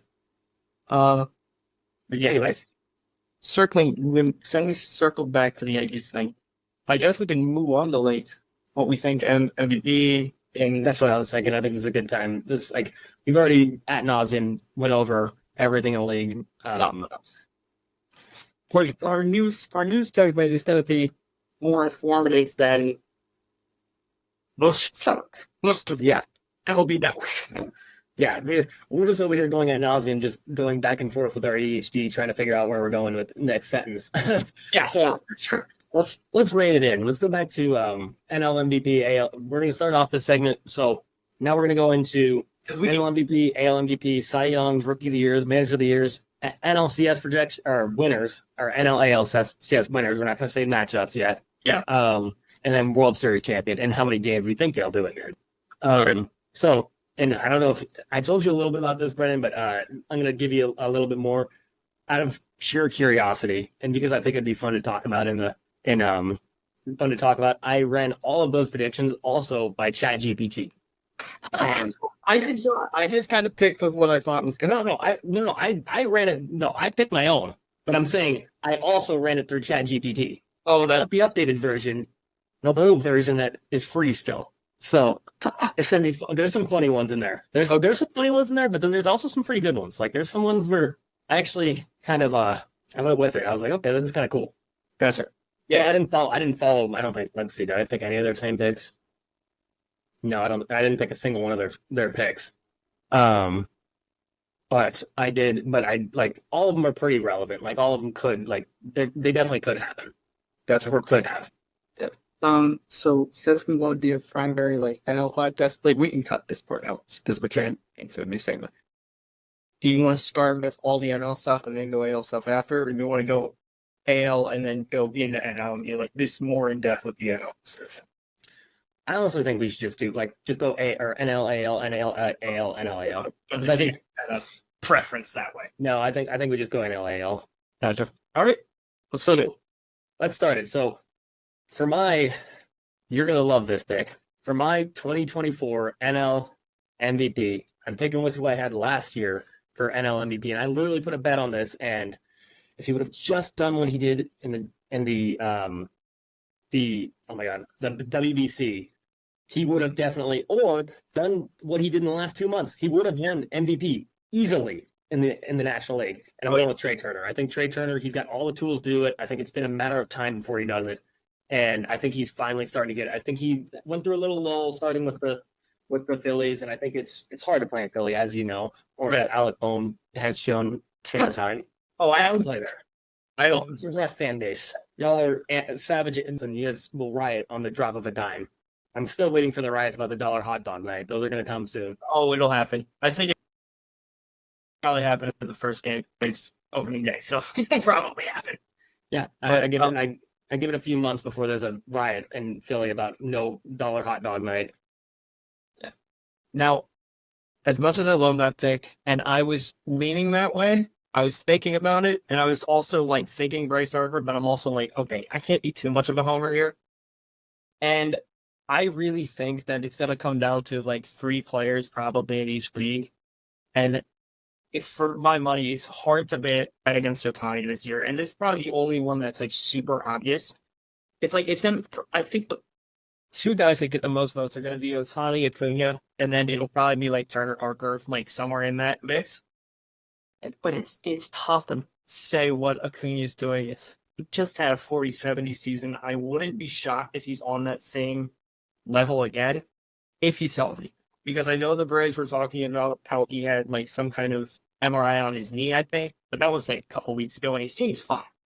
So my take would probably be Otani, just because I think he's really going to change that offense in LA, and if he's hitting like he did last year, it's going to be hard to bet against him. And as much as I would love to pick a Philly, I'm just like, it just having Otani in here, it's tough to bet against. So, that being said, I have no idea if he can change what they do in the playoffs because they've just come up small every season so far, and he's never been to the playoffs. So, I'm actually really shocked at that pick. I'm very shocked at that pick. And honestly, I'm thinking he's going to be third on his team for MVP voting. I don't think he's. The reason I say that is solely because he's going to be a DH. I think with him being a DH, it is hard to pick a DH to win the MVP. Even Bryce Harper with playing first base, I think that's going to go against him in the MVP voting. And I think, don't get me wrong, Harper very well could go out and win the MVP. But I think the numbers that he's going to have to put up, I think both Otani and Harper, the numbers they're going to have to put up are going to be astounding. I mean, they're going to put up 1.1 OPS. I think I don't think a 1. OPS is going to cut it if Acuna does what he did last year, or even close to what he did last year. I know, I agree with that sentiment, but I don't know what the hell's going to happen. Like with the Dodgers, I think between Otani and Acuna, like even if Acuna has a slightly down year, he's probably still going to be top 3 in MVP votes. Yeah. He's gonna be like he could hit 8 home runs next year, and he's still going to be top 3. Oh yeah, because he's still has 50 bases probably. Oh yeah, 75 stolen bags. Yeah. That being said, return rate. It looks like we're going to let him run a lot more this year. And he's already at I think last season there had 1 consecutive stolen bases without getting caught. Look, man, that could be gross because you've got. But that's again something with the Phillies that we're going to talk about eventually. Stopping him steal bases like nobody's business. Oh yeah, it makes it tough on everyone behind it because the pitch clock and everything changes everything. But yeah. And I think my main reason for going with Trey Turner is his August and September month. Oh my God. 330 August he was 333 batting average, September 299. On base or OPS. August 1.061 and 932 in September, October. That's from a shortstop. And also, like you said before, he stole 30 bags last year without getting caught. Did not get caught 1 time last year. With 30 straight stolen bases. So I think if he can hit, let's see, how many home runs did he hit last year? 26 home runs with 30 stolen bases. And also 16 of those home runs came in August or September. Yeah, if he kept up that pace throughout the entire season, he would have hit 43 home runs. Yeah. It's he probably would have outright won MVP right there. I think it would have been right between him and Acuna. And I don't know who wins. I really don't know who wins that. I think if the voters give credence to the fact that Trey Turner is a shortstop and Acuna is a center fielder, I think they go with Trey Turner. Yeah. If not, they just go. I mean, honestly, though, with I think the history aspect of Acuna being the first 40-40 guy honestly, he's the first 40-40 guy that has not been caught with steroids either. So it's kind of weird, which is funny because I saw 0 stories on that and I was like, I think I'm right on that. And I was like, okay, yeah. Bonzo Soriano got popped. A-Rod popped. Bonds, we know. Yeah. Yeah. We know. And then who's the last one I'm thinking of? Soriano, A-Rod. Oh, Canseco. Yeah. Okay. Yeah. So I think I'm shocked that there was not more storylines on that, honestly. I don't think I saw a single one. But yeah, I think that's my pick with the NL. I like your pick with Otani. I just think the numbers he's gonna have to put up. No, he's gonna have to put up 60 home runs, I think. Yeah, the numbers are gonna have to be insane. But I And the dude's an alien, so He is. it's entirely possible. So He is, and now he's married, and he's gonna have. I'm sure he's gonna have kids soon. So now it's gonna be dad strength Otani. Like, who knows? you already know whose brother is so upset about that one. Yeah.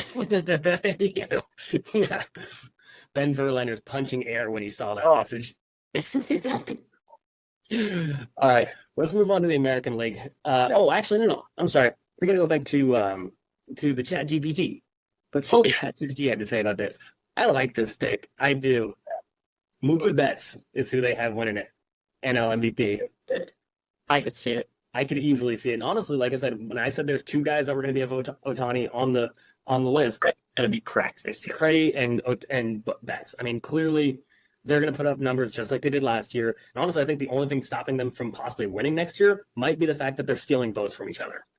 Yeah, no, that's entirely possible. It happens. It happens at the Heisman Trophy all the time. So I wouldn't be shocked if that happens. And it's the big thing. That's an Otani back-to-back. Help back all three Betts, Freeman, and Otani all in that mix. They're going to steal votes. Fourth is going to win MVP because they're going to steal votes. Exactly, they're going to steal all the votes, and that's where I think a Trey Turner could steal it, or Acuna could easily. I mean, Acuna could do it on the merits its own, and so could Trey Turner. But I think like that fourth guy could end up stealing it just based on those three stole each other's votes, and now we got the fourth best guy getting it. Yeah. So yeah, but Mookie Betts, I think very well. I mean, Mookie Betts, he's a freak. I mean, the guy can do literally everything. The guy knows where Waldo is. The guy knows all the wonders of the world. Like he's that guy. He can bowl, he can golf, he can play basketball, he can play football. The guy is just he's possibly the best athlete the baseball world has seen since Bo Jackson. Yeah, and he was literally second in MVP voting last year, and that was with him playing primarily what? Right and second base primarily. Yeah. I believe. And now he's going to be playing shortstop. And if he puts up a 987 OPS, which he put up last year as a shortstop, yeah, that's going to be an MVP winner. Yeah. So I think Chat GPT might be the winner. Also, by the way, Brennan, I have a spreadsheet pulled up of all of our picks, and so we'll be referencing them throughout the podcast. Circling them. Yeah, we'll be circling back, and if you make some stupid comment or I make some stupid comment, we'll be talking shit. Gotcha. So now let's just start with GPT's pick for AL MVP because I think it's an obvious pick, but I don't think it's a right pick. And I hate to say it because I love this guy to the death of me. Mm-hmm. Mike Trout. Okay, I could see a revenge season, sure, but I don't know if it's gonna be good enough, and the health concerns are always there. I agree. And I love Mike Trout, but I did not love Mike Trout. I don't see it happening. I agree. I mean, I see him obviously getting MVP votes. I could see him easily being top 10. Like, he's going to be a top 10 MVP candidate. Yeah, but it's just, what do we get? Like, it's... Do we even get 120 games? Or yeah. Sure. Well, and then not only that, but, like, I think he's got zero protection in that lineup now. There's nobody in that lineup protecting him. There's not a single, like, who's protecting him? Taylor Ward? Like... Olin Shanuel? Yeah. There's nobody protecting him, so everyone's just going to circle Mike Trout and be like, all right, this is the guy who doesn't beat us today. We could just pitch around him. You're going to have... All right, I love Logan O'Hoppe. He was a great catcher in the Phillies organization. He's not going to protect Mike Trout. No, nobody protects Mike Trout. But when you got nothing around him. Yeah, and I really do think, and even the psychological aspect of things, I think Mike Trout is, as much as he doesn't like to say it or want to say it because he's such a good guy, I think he's getting frustrated with the Angels organization. I mean, he has to be. I would be punching air right now. I would be trying so hard to get out of Philly or out of Anaheim. I guess LA. They're not really Anaheim anymore. You know what I mean. I'd be trying to get out of the Angels organization as fast as possible if I was them. I'm shocked he hasn't demanded a trade. I would demand a trade immediately, but I might be a little more jaded. And also because I had to watch his entire career just where he doesn't get to see the playoffs once. Or he sees it once. And it's a shame. He's one of the best players to ever play the game, and he's never going to win anything unless he gets out of the Angels organization. And it's absolutely criminal that they did that to him and Shohei Ohtani. They had the two best players ever. I mean, that's not ever, but you know what I'm saying. That's going to be studied in next pretty much. Like, you possess City. 4 AL MVPs, and you never even won a playoff series. I didn't even go to the playoffs with both of them. Which, he won, you could build on, like, probably a 5-hour rant about ownership. And it would give us no, you just had it off at the end of the day. It's crazy. It is your ice. The fact is, like, there should be, like, I know there's a charge of criminal negligence, as we've studied in law school. I think they should get charged with criminal negligence. This is ridiculous. Like, 100%. It's gross. It's just, anyways, so let's go with your pick for AL MVP. I was really coming down to two guys here, and it's not Trout. It's for me. It was between Julio or Adley Rutschman. I was between J-Rod or Adley, and I think I'm gonna go J-Rod because I think J-Rod's gonna have like almost a Acuna type year. Like I could easily see 40-40 out of him. And I don't disagree with that pick at all. I mean, last year he had Last year he had 37 stolen bases and 32 home runs. I mean, easily can do that. I'm thinking 44 is the floor for Julio this year. And like I was thinking Rutschman, but at the same time, that Orioles lineup is just like they're going through. You're gonna have like probably 3 people, maybe win Rookie of the Year in that lineup. And I think that's gonna distract with it. And Adley, if he hits like 30 home runs, that's like really good for him. I don't know if he's gonna hit 40. I think Adley's such a good player, but in defensive value, he's huge, but so is J-Rod's. So I think coming down between those two, I was just like, J-Rod's probably going to steal more bags. I think it's going to be a 40-40 season at HD's. Yeah, I think one thing that's kind of go against Adley a little bit, and I think it just that I feel like it kind of ebbs and flows with this. I feel like position-wise, he's not getting as much credence as he should for being a catcher that's putting out the numbers he's putting up. Is he the last catcher will MVP Joe Allen? I believe I saw that. That's what I was actually just looking up. And no, it was Buster Posey in 2012. That actually should have been obvious. Yeah. I had to think about it, and I was like, I think it was Buster Posey in 2012, which is crazy. That is 12 years now. Or I'm sorry, yeah, 12 years. Yeah, 12 years since a catcher's won the MVP. Which, to be fair, there hasn't really been. I mean, the closest one would have been Yadier Molina in, I think, 2013 or 2014. JT Realmuto's put up some great seasons. Right. But I don't think but not like MVP. No, exactly. And I really do think that the voters aren't giving the credence that they should to Adley Rutschman's defensive contributions as a catcher. I mean, catcher is possibly the hardest position in baseball. Like it's possibly the hardest, and he's not the best defensive catcher in baseball, but he's good. He's definitely above average. And he's not only that, but he's putting an 809 OPS. He's basically 1-to-1 on strikeouts and walks. Like he is one of the best players in baseball, and very well could win MVP this year, I think. But I think it depends on the voters, and I don't think they're going to give him the credence as they haven't shown recently. No, I agree. I mean, I got to see Julio Rodriguez live while I was in spring training, and I saw him hit an absolute nuke. And for all the people who are listening to this, which is probably no one, for all the people who are listening to this, I put a video out on my Instagram of him hitting a home run. I think I also put it on Twitter. That guy's got so much pop to the point where me and my dad both said audibly on the video, "Oh, he missed that ball. He missed it a little bit," which he did. He 100% missed it, and it still went a good 410 feet. Like, it was slaughtered. That just shows that guy's got so much power. Like, he's crazy. And he's only 20. He's going to be 23 this year. Yeah. Like, it makes me sad that he's only going to be 23 because I'm like, oh my God, what am I doing with my life? Feel that?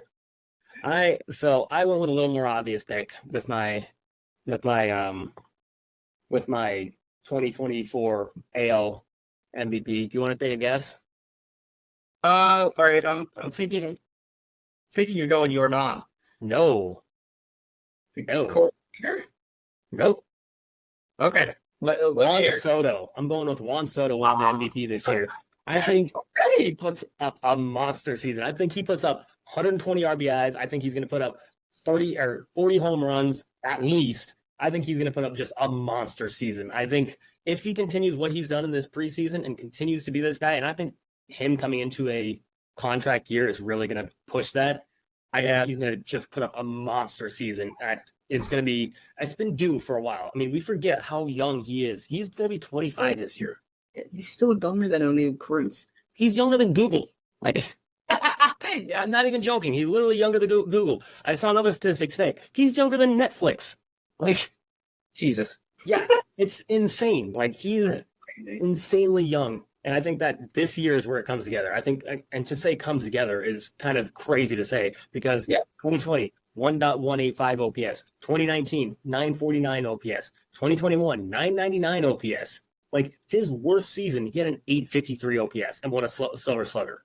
Like, that's the guy's a freak. Like, and not only that, he eats, sleeps, and breathes baseball. I think the only person who does it more than him is Ohtani, and that's because he literally, I haven't seen pictures of his wife. I don't know if his wife exists. I think he might have married the game of baseball, honestly. Like, that was still have been really ever punching here, but yeah, it might have been Ben Verlander for all we know. Because we would have heard that, sir. I think Ben Verlander would have tweeted that out immediately. 100%. All right, I like the pick though. I do like the pick. Yeah, I said we already went through the Chat GPT. All right, now. Cy Young for NL. I'm going to say one, and you're going to be very upset about it. I think I know. You don't know who I'm going to pick. You don't know. I know you think you know who I'm going to pick, but I'm not going to pick him. Okay. I'm going with Yoshishiba Yamamoto. Wow, you're thinking.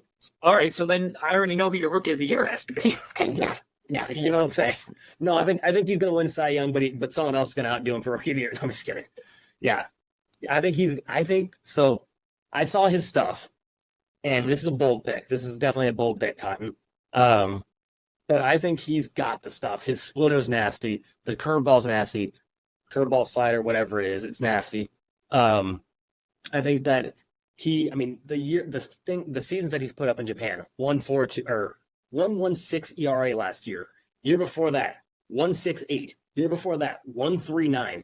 Year before that, 2.20. That's his worst. Like, that's the worst season I've mentioned so far. Elite. That's elite.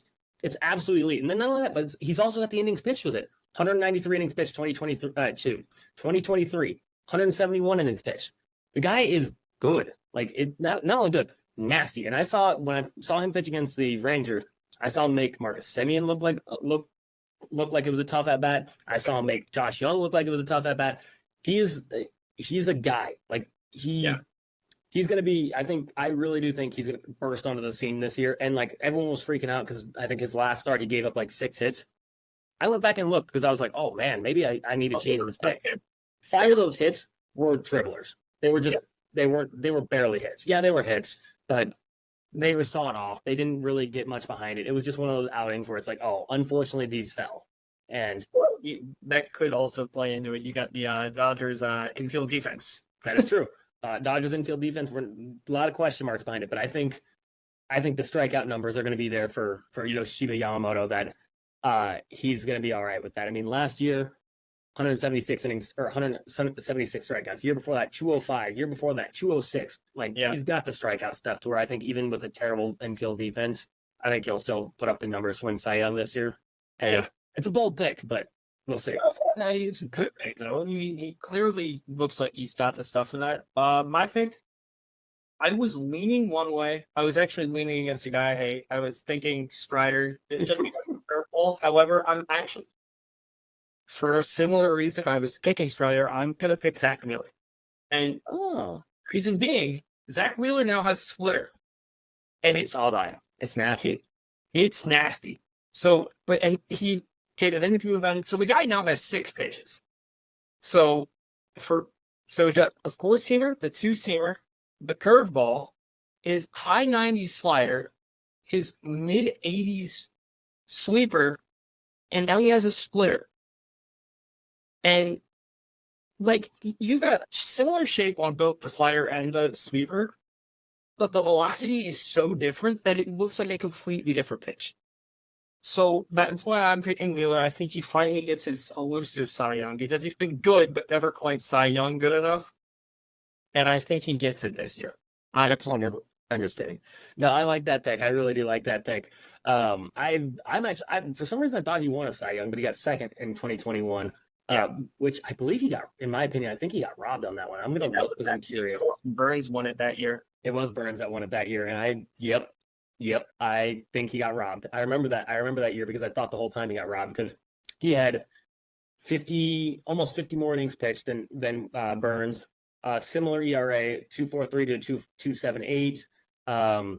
Zach Wheeler had basically two more or over 2 wins above replacement better. Zach Wheeler also had basically had 13 more strikeouts. That was one where I thought he got robbed. I remember that year, and I thought the whole time I was like, oh man. As much as I love Corbin Burns, I think he's I think I've shown enough that I think he's amazing. Well, I think that year he got robbed. Yeah, or that Wheeler got robbed. And then last year he was 6th on the Cy Young ballot. Again, 192 innings pitched. And I think the one thing that needs to be highlighted with Zach Wheeler is he gives you innings. That guy is the innings eater of innings eater. 213 in 2021. 2022, 153. That was a down year for him. Yeah. Last year, 192 innings pitched. 2019, 195 innings pitched. 2018, 182 innings pitched. The guy always gives you almost 200 innings pitched, if not more. Okay. And I think that's definitely going to go. I think that's something that's underrated in today's game, especially shown by the 2021 robbery, I think of. Yeah. But I like that pick a lot. And I think I agree with the addition of that splitter. He's going to be gross. I mean, he's already gross, but it's another one that is. I think the NL Cy Young voting, it's going to be a tight one. I got at least 10, 12 pitchers that all have an argument. Yes, I mean, Zach Gallen. Oh my God, I'm blanking. Zach Gallen definitely has a chance at it. Strider. Strider. Max Fried even. Max Fried is healthy. He's a sleeper. Yeah, he's definitely a sleeper pick. Let's see who else is in. Jesus Luzardo could figure it out and possibly do something. Trying to think of the Dodgers starting rotation. Oh, Logan Webb, we didn't talk about. Logan Webb definitely could figure it out. I mean, Logan Webb he is a guy. Like a very consistent pitcher. I don't think I'm ever going to see 2018 Nola again. However, if he turns around Nola, he could sneak in there. I agree. I definitely think that he can sneak in there and take that. I mean, if he figures it out again, he's a guy who could definitely do it. And actually, that kind of leads into that's who ChatGPT said would win the Cy Young in 2024. Okay, Nola. All right. Yeah. We got 2 Phillies in our NL Cy Young picks. I know you're happy right now. Screw it, I'm changing my pick to Sonny Gray. I'm just kidding. No. Cardinaling there. Yeah, I have to have a Cardinal. There's literally not a Cardinal in my voting at all. Your MVP vote changed to Lars Nootbaar. You know what I got? I got Yadier Molina winning Manager of the Year this year, and he's not even a manager. Nootbaar is probably one of the best names in baseball. I love his name. That is such a great base. No, the one that I always think of that's better to me is Spencer Torkelson. That is the baseball names of baseball names. Like that one is. Oh no! Or there's another one, Blaze. Blaze Alexander. Blaze Alexander. Yeah, that's kind of guy forward, right? Yes. Yeah, Blaze Alexander's got that. That is a baseball name. Yeah. Like, I like one day. If my kid turns out to be like some Division I athlete, I might just change his first name to Blaze without his permission. Like, that's a great name for baseball. Only if he looks like he's gonna be something good though. Yeah, I got you. He's not gonna be something good. He keeps whatever name I give him. Dude, his first project Strider coming throwing 100 at age 16. He just named the Blaze. He's going first overall. Oh yeah, just with that name, he can throw. If he throws 100 miles an hour, have an 8 ERA. His name's Blaze, and he throws 100 miles an hour. He's got to be first overall. It's like that Josh Allen website. Draft Josh Allen. You just draft Blaze 100 mile an hour. All right. We've been being silly. Let's get back to AL Cy Young voting. I'm going to go with a first timer, and I think another well-deserved guy who has not gotten it, Luis Castillo. So I'm going with. But I think he's been absolutely amazing since the beginning of his career. He's always had the stuff. He's always had the innings pitched. I just think for some reason he's just slid under the radar a little bit. Last year was fifth in the Cy Young voting, but I mean, you look at his years. I mean, didn't even get a vote in 2021. 3.98 ERA with 187 innings pitched. He figured it out later. Got a 2.99 ERA with 150 innings pitched. Again, not a single vote.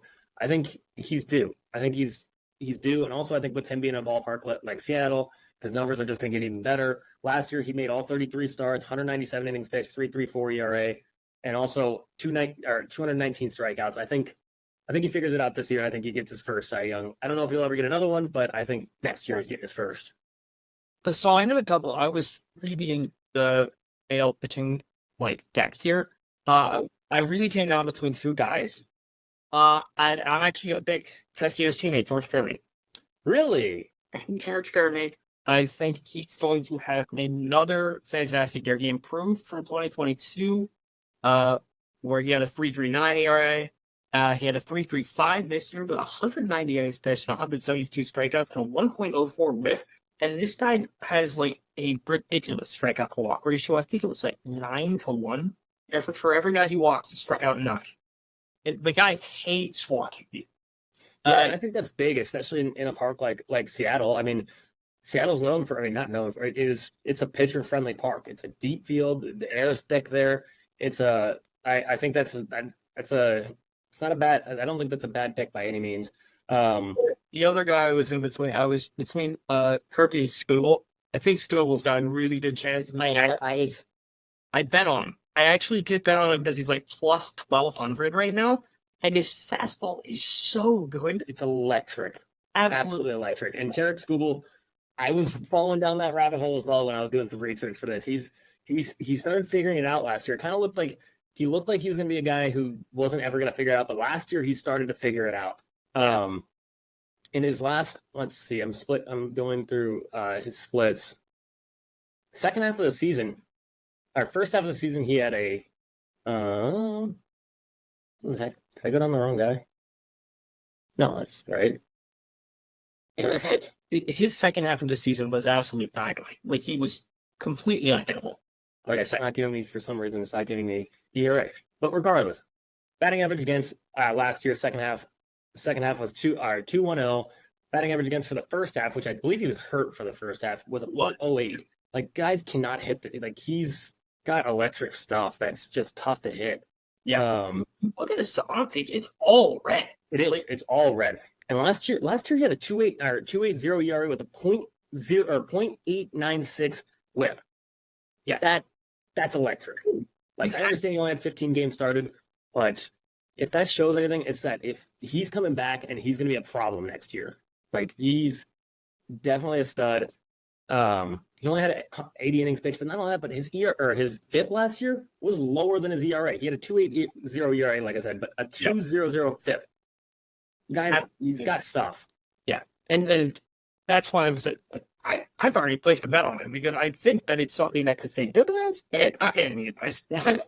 But it's something that I could see happening. So I just he's both of our sleeper picks, but we both make Mariners pitchers, which I think is also fair. But it's Kirby said in an interview with Fernando this spring training. Yeah. He's gonna feature the knuckleball a little bit more this year. I saw that. But I was he starts working with him. The guy already has 6-7 pitches, and he has outrageous command on everything. Yeah. But the guy doesn't walk people, but he paints corners. Mm-hmm. And his splitter, I think, looks better this year. His curveball's always been good. His slider, he could paint. His four-seamer and two-seamer, he paints. If he's not working in a knuckleball that's 73 miles an hour, off his four-seam fastball that's 99, good luck. I don't know how to feel about that knuckleball. I really don't. Because he's not a knuckleball pitcher. It's a weird deal. Well, I don't think he's going to throw it a ton. No, I agree. I think, if he throws it a couple times, say, 1% of the time he throws it, that's not a ton, and he's probably just going to slip it in there if he thinks it will catch someone off guard, which it probably will. But yeah, you don't say. getting up for 99 and then 43 comes in. Like, Yeah, it's just like, oh, damn, like, drops the bat. all right, I give up. That's it. All right. Well, for ChatGPT's pick, they went with the obvious pick. Garrett Cole. Well, he's not even starting the season, so Yeah. So, but it's an obvious pick for when you're a bot that features only knowing people from 2021 before. So, that's fair. You don't need to do it. yeah. So obviously my NL Rookie of the Year pick is Jordan Walker. No, I'm just kidding. Obviously it's Yamamoto. It's obviously Yamamoto. I don't think we need to spend any more time on that than it's already in. They'll prove him with the Cy Young and give you one and not the other. That would probably raise my eyebrows. Yeah. My pick is actually, I think I'm going to go with Jordan Lawler. I think he's going to be up there. Yes. If your pick comes through, there's absolutely no way I win that. So, Yeah, that's true. but, I think that he's going to be replacing Nick Ahmed, and he's been, he's not, high on that list, I don't think, but I think that if he shows up and shows out, he's got a chance. An outside chance, albeit, because, good lord, Yamamoto is the betting favorite. The guy is well far and away. I think he's at, plus 175 on both shots. Wow. But just, I'm not shocked by it, but I also didn't want to go for, a super obvious pick here. Yeah. So I was like, I think Lawler has a chance. And I mean, if he does it fair way, it's probably gonna end up being Yamamoto, but I wouldn't be shocked if Lawler gets some votes in there. Well, I think one thing that's gonna be tough for Jordan Lawler is getting into starting position with the Diamondbacks. I mean, he's got the numbers in the minor leagues. 874 OPS last year, 910 OPS year before that, 1.1 as a rookie at 18 years old. So the thing is that he's young. He is 20. He's going to be 21. So it's going to be, do they give him the opportunity to be the starting guy for them? Do they, They picked up Eugenio Suarez. Yep. So it's going to be tough to see him actually down there. But my original pick was Kitrel Armstrong, and he's not even starting the season up there with the Cubs. So I think that's a lot because of his bat. His defense is elite, but his bat just is not sticking right now. So if Kitrel Armstrong does come back up, I could see it happening where Armstrong, if he gets the Cubs into the playoffs, it might be him. But because he's also not displacing Cody Bellinger right now. Yes, and that's the thing. Once they re-sign Cody Bellinger, where does Pete Crow Armstrong fit into that mix? It's where does he go? And he hasn't shown much success at all at the major league level, albeit with only 14 at bats. But He's started. Yeah, what do we do with him? And same thing with Jordan Lawler. I kind of think of the same thing. But you'll be happy to hear ChatGPT also went with Jordan Lawler.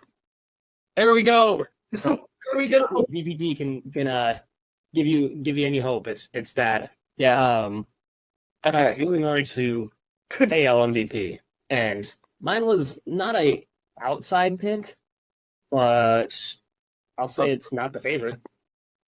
Oh, I'm going with Wyatt Langford, and I think what the interesting part about that is that he's going to be battling the favorite Evan Carter for a starting position right now.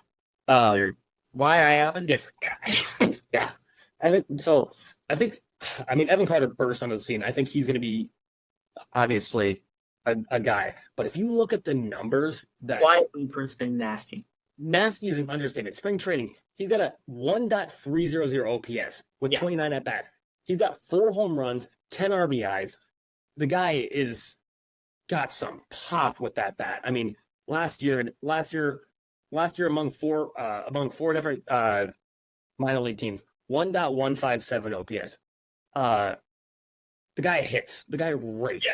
I mean, even in AAA last year in the PCL, 1.065 OPS with a 368 batting average. Like they've been putting him throughout all from rookie ball, A+, double A, and AAA, and he showed up at every single time.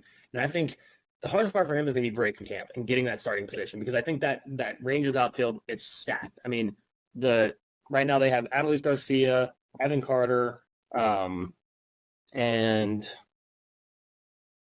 who's their other one right now?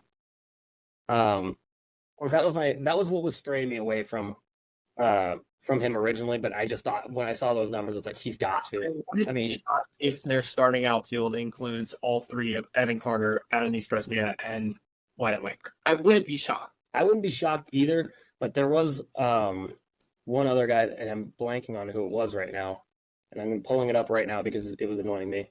Laura Chavez. Oh yes, Bears. Okay, I remember. There. And I think that's going to be the one. I think he's going to have to beat out one of those two. He's either going to have to beat out Leote or Evan Carter.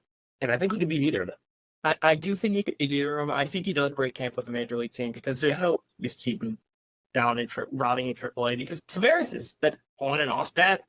Like, and he's a switch hitter, so that gives you kind of like flexibility. Yeah. But if you're going to carry 4 outfielders, you may as well carry 2 dynamite rookies with something like an established major leaguer at this point in Luis Garcia and Leody Taveras, who's an excellent defender, too. And they went with also the other last outfielders, Travis Jankowski, who I like him.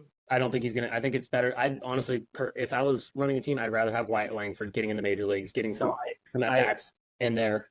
I think that he's going to – I think him and Evan Carter are the future of that team, and that's why I think the Rangers are going to be a problem for the next just few years. I think they're going to be a problem for the next probably 5-6 years at least.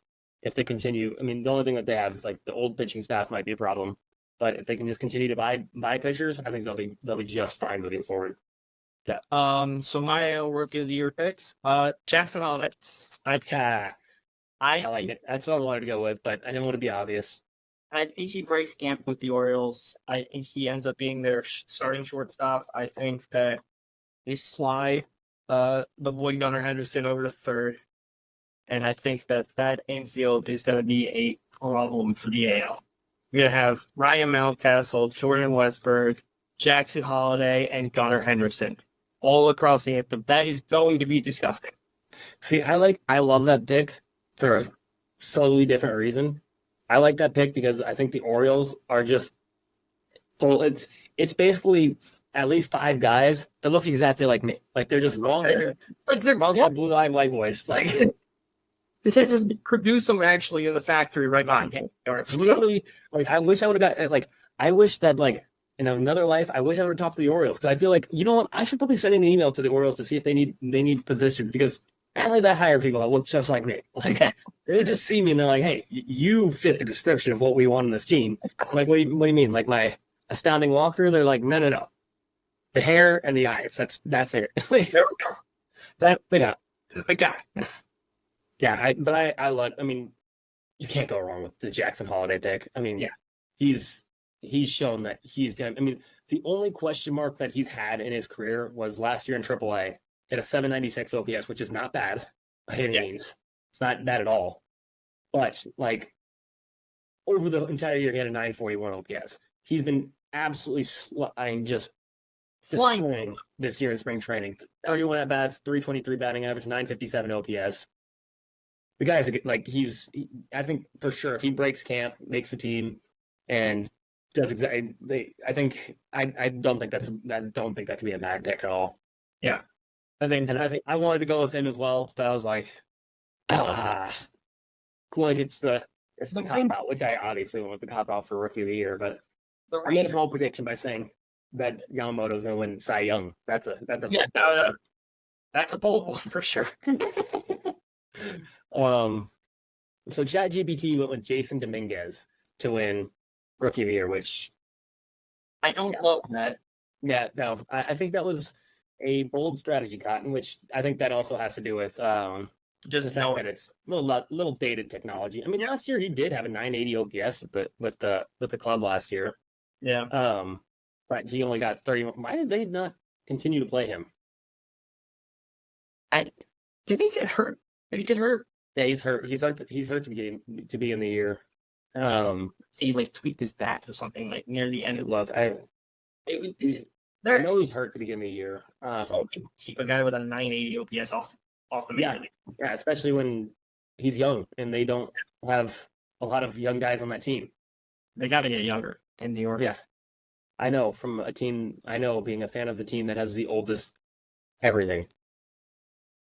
You said it. I didn't back it. I'm gonna get like if we ever get big, I'm just gonna get the Cardinals being like, stop shitting on us. Like you're supposedly our favorite team. Like we're supposedly your favorite team, and you're like, well, stop doing what you're doing, and I'll stop shitting on you. Yeah. So it says he's on pace to begin playing at April. So he could be coming back. So yeah, if he comes back, that's not a terrible pick. I'm glad. I mean, if you look at his stats throughout the minor leagues, he's only 20. Again, he's only gonna be 21 years old. 802 OPS last year, 837 OPS year before that.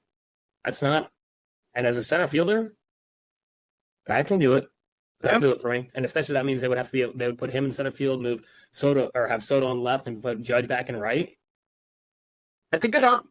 That's not bad. I don't mind that at all. If that happens, we may have to revisit our thoughts on what's going to happen with the AL League East. Yeah, we might have to if that happens. But that can also be a discussion for April when he's scheduled to come back. Yeah, and when Garrett Cole and Judge are for sure back in the lineup, and Giancarlo Stanton starts actually hitting the ball again. Yeah, we'll see. We'll have to revisit that if Giancarlo Stanton starts squaring up baseballs again. We're definitely revisiting. Yeah. All right. So this one, I guess, is just going to be either just probably the most out of nowhere picks, but it's fun to talk about anyways. For manager of the year, I have in the National League Mike Schultz with the Padres. I got Mike Schultz with the Padres winning manager of the year. I don't think the Padres are going to be good. I think they're going to be better than they were last year, and that doesn't mean I think they squeak into the playoffs. They have probably a third wild card spot, and I think that the Padres fan base and everyone freaks out, and they think that he's now the rookie or manager of the year. In fact, didn't he win manager of the year with the Cardinals? In fact, yes, he did. Yeah, he's going to have two in his pocket.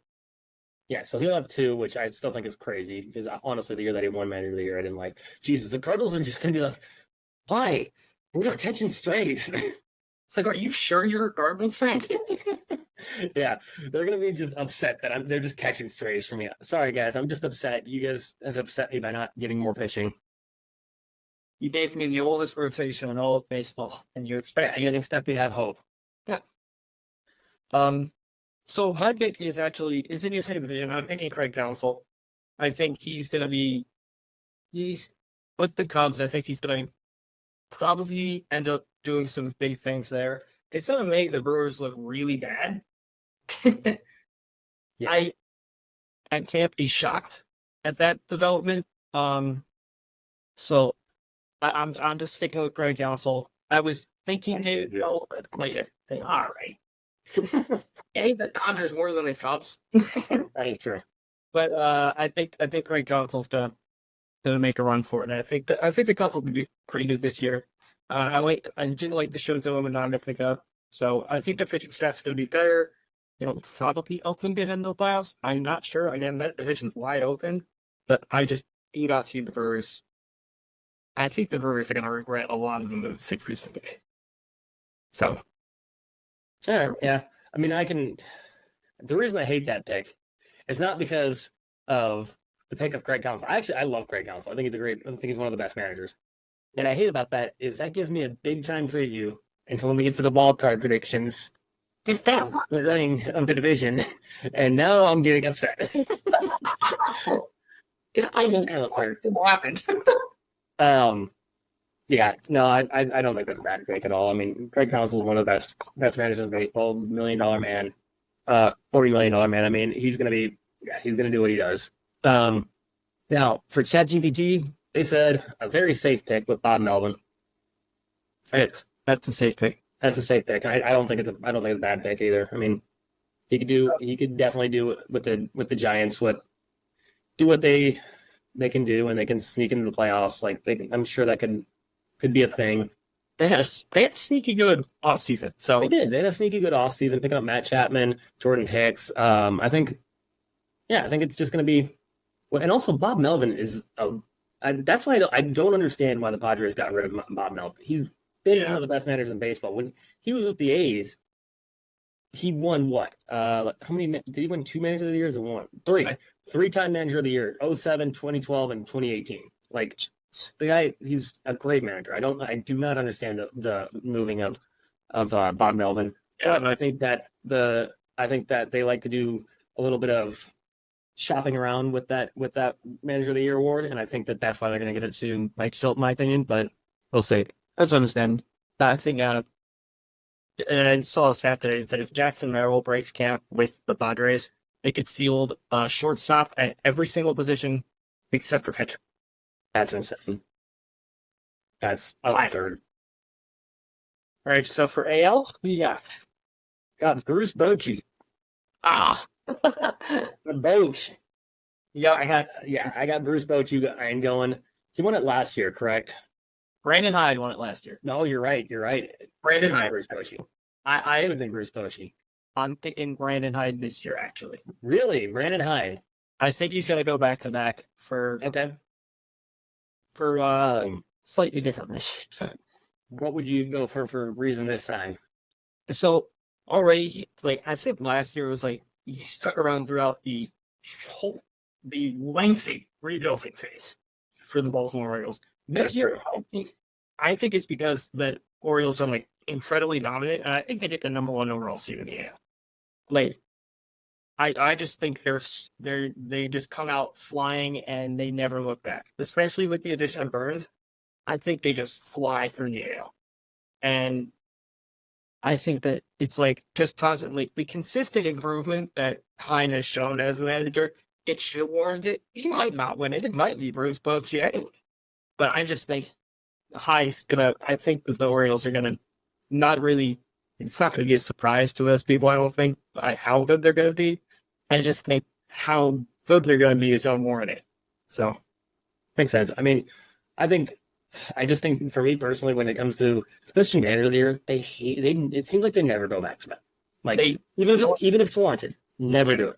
I mean, they gave Dave Roberts manager of the year a couple times. Come on, like that's and they're gonna catch. Yes, Dodgers are catching a huge stray there. I don't care. Like I read Instagram and said Aaron Boone. yeah, exactly. This is what I'm saying. And you're gonna catch the sorry teams are catching strays. It's probably gonna come back to bite us when we want a job one day, but. If you are somehow still manager of the Yankees and you offer me a job, I am so sorry. All right, let's move on before we don't have a job in ever. Good on you. All right, now for did I say no? I didn't say the ChatGPT's manager of the year. ChatGPT has Kevin Cash. I mean, okay, they can't go wrong with that. No, that's good. Whatever. Yeah, it's there. It's a pick. It's kind of like it's one pick. Yeah, it's the Yamamoto Rookie of the Year pick is what that is. All right. So for the NLCS, who do you got winning the NL this year? I have the Phillies winning this year. What I should do? Of course I can. Yeah, win this. You gonna go out with the Cardinals? I'm not that dumb. So catching sprays still. Yeah, they are. We're going to continue to catch strays this entire season. Good now. I don't fully spend out of the NL. I think just the motivation of like how it ended last year, it seems like just based on interviews and everything that they've been saying, it's like they're pissed off. Like as pissed off as the fans were. And it seems like that's going to carry over the energy into the season. And I think they have a better season than they did last year. And it's like 90 wins is a good win total. I think they have a better one, but I don't think it's possible that in the division. I think they're closer to the race this year than they were in the last two seasons. I think closer. I'm not saying winning. I'm not saying winning it at all. But I appreciate that thought. I mean, the reason I disagree, like the only reason I disagree with that was the addition of Chris Sale to the Braves. I think that addition, it's what's it going to get them? At least 5 more wins at a minimum. Yeah. And that's if he gets injured.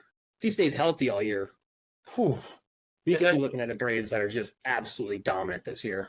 Yeah. But they only... I know, it crushes your soul. Well, no, because it's kind of been expected. I mean, we have to... Great. The question we're going to have about the Braves at this point is who are your 4 or 5 guys? You got Charlie Morton, who's like, Charlie Morton's fine, but it's... The rotation's Strider, great. Pretty great. Sale, a little bit injured. Might not be hurt the entire year, which would be great for baseball, but that is literally okay. He's getting older, still continuing to get older, and then after that, are you gonna go Bryce Elder? Are you going AJ Stalker? I think you're definitely going Bryce Elder. I don't think, and honestly, I think you go Bryce Elder with the 4 guy. Honestly, I that's the thing. I don't know how to figure out the rotation. I mean the 4 guy. I mean Bryce Elder had 174 innings pitched. He's only 20. He's gonna be 25 next year with a 3.81 ERA. The year before that, he had a 3.17 ERA. And then if Charlie Morton's your 5 guy, with last year being a 3.64 ERA and 163 innings pitched, it's not a bad 4 and 5. You take that. Yeah, from a 4 and 5, you take that any day of the week. If Sale gets hurt and now you got Bryce Elder as your 3 guy and Morton as your 4 guy, now we got more questions. Say it's spooky. Yeah, and I won't say spooky because I still think you still got 3 guys. Like you do that. You do, and that's the thing. You have those 3 like legit guys, but like then it starts kind of like they're pitching on short rest, stress on the elbow, especially with Strider. And you're just like, because I mean, in the 2022 playoffs, so what happened when he comes back from the league sprays, just rolling the ball so damn hard, sometimes it's gonna hurt. I remember I had a quote that I said right after I was talking to somebody about Spencer. I don't remember what I was talking about Spencer Strider, and I was like, yeah, I had a feeling he was going to have some trouble because I saw that he was only sitting 97, 98. I'm like, the fact that I just had to say only 97, 98 is absurd because like you see him get up to 99, 100, 101 frequently. Like it's yeah. So I like definitely can agree. Like if he gets injured, that could be especially Strider. I hate to say it, but as hard as he throws and as everything that he like, hard as he throws, it's almost like an injury begging to happen. Which I'm gonna knock on wood because I love Spencer Strider and I would love to see him win a Cy Young this year. Honestly, players get hurt, but like fast throwing that hard now, it's injury way out. I mean, it happened last season. We fully expected, the Phillies did, fully expected Andrew Painter to break camp and be our number 4 or 5. Because, I mean, the dude was 19 at the time, and his fastball topped out of 102. And he has, like, 4 other pitches. Tommy John surgery. Yeah. You look at Jacob deGrom, you look at Hunter Green, look at Shohei Ohtani. Like, and I think the one thing that I think Strider has going for him that I think a lot of those guys don't is he is Quadzilla. And I think that really does, like, if you know pitching, the power comes from the legs and the core. And 100%. That guy has the biggest quads I've ever seen on a human being ever. Yeah. Like, it's scary. And I think that really, that's obviously where he gets a lot of his velocity from, but I also think that gives him the consistency to not put as much strain on his arm. Like, I think that... And he needs that now because he already had Tommy John, I think, twice in college. Did he really? I believe he did. I thought I heard once, but I didn't know twice. I think it was twice. I could be wrong, but I know he had it in college. Yeah, I remember hearing that he had it in college. Yeah, he had it in college. But I'm only seeing once. Okay, so it might have only been once. I thought twice, but and that's the thing. It's a more common thing now for pitchers. So, yeah, I mean, JP Grom's on his second one. Yeah, and that's the thing. Like with our top 2 pitching prospects, they both have electric arms. Like Andrew Painter and Rick Abel, those fast like 98, 99 mile an hour fastballs. Andrew Painter's 6'7", so his extension is crazy. And I can't wait until he's going to be a rookie at 22. That I can't wait to see him in the rotation. You can say right now and has Taiwan Walker as our 5, and that's okay. Yeah, that's it. Like you don't love. No, you don't love that at all. And Taiwan Walker has spurts of being a great pitcher. He has spurts of being a 3 guy even, or even a 2 when he's on his game. Yeah, but you don't know what you're getting exactly out of it. Mr. Get in the first inning and he'll give up 4 runs, and then he'll settle in, and it's like he pitches 6, but it kind of killed us in the first. Yeah, but I mean, and that's the big. That's what I'm hoping for is eventually that if we can somehow move the Walker contract, Abel breaks into the first unit. I think he could. I genuinely think that Abel can. I mean, he does work out once up. Like, He's got nasty stuff, that's for sure. his command issues have been largely like his biggest problem. Yeah. And His for a young pitcher like that, that's honestly to be expected. like I think the thing is working. Our pitching coach Cotham has helped him because his stuff still looks great. It's like he's got a really good. It's a high velo changeup, but it's like 10 miles an hour slower than his fastball, which is pretty good. It's at least a different velo, and his curveball is high 70s, low 80s. His slider is very good. It's like 89. And then he throws a four-seamer and a three-seamer. So that's not, like, I'm just hoping we get that Nick Abel when he finally comes up. He's got. I mean, obviously he's got the strikeout numbers. I can see he's got 10.5 strikeouts per nine. I think that the issue there is the 5.2 walks per nine. I mean, it's a command on it at a bit of an alarming rate. And also, even when he went up to AAA, they aren't in the PCL. They're in the IL league. 9.6 hits per nine. It's not ideal.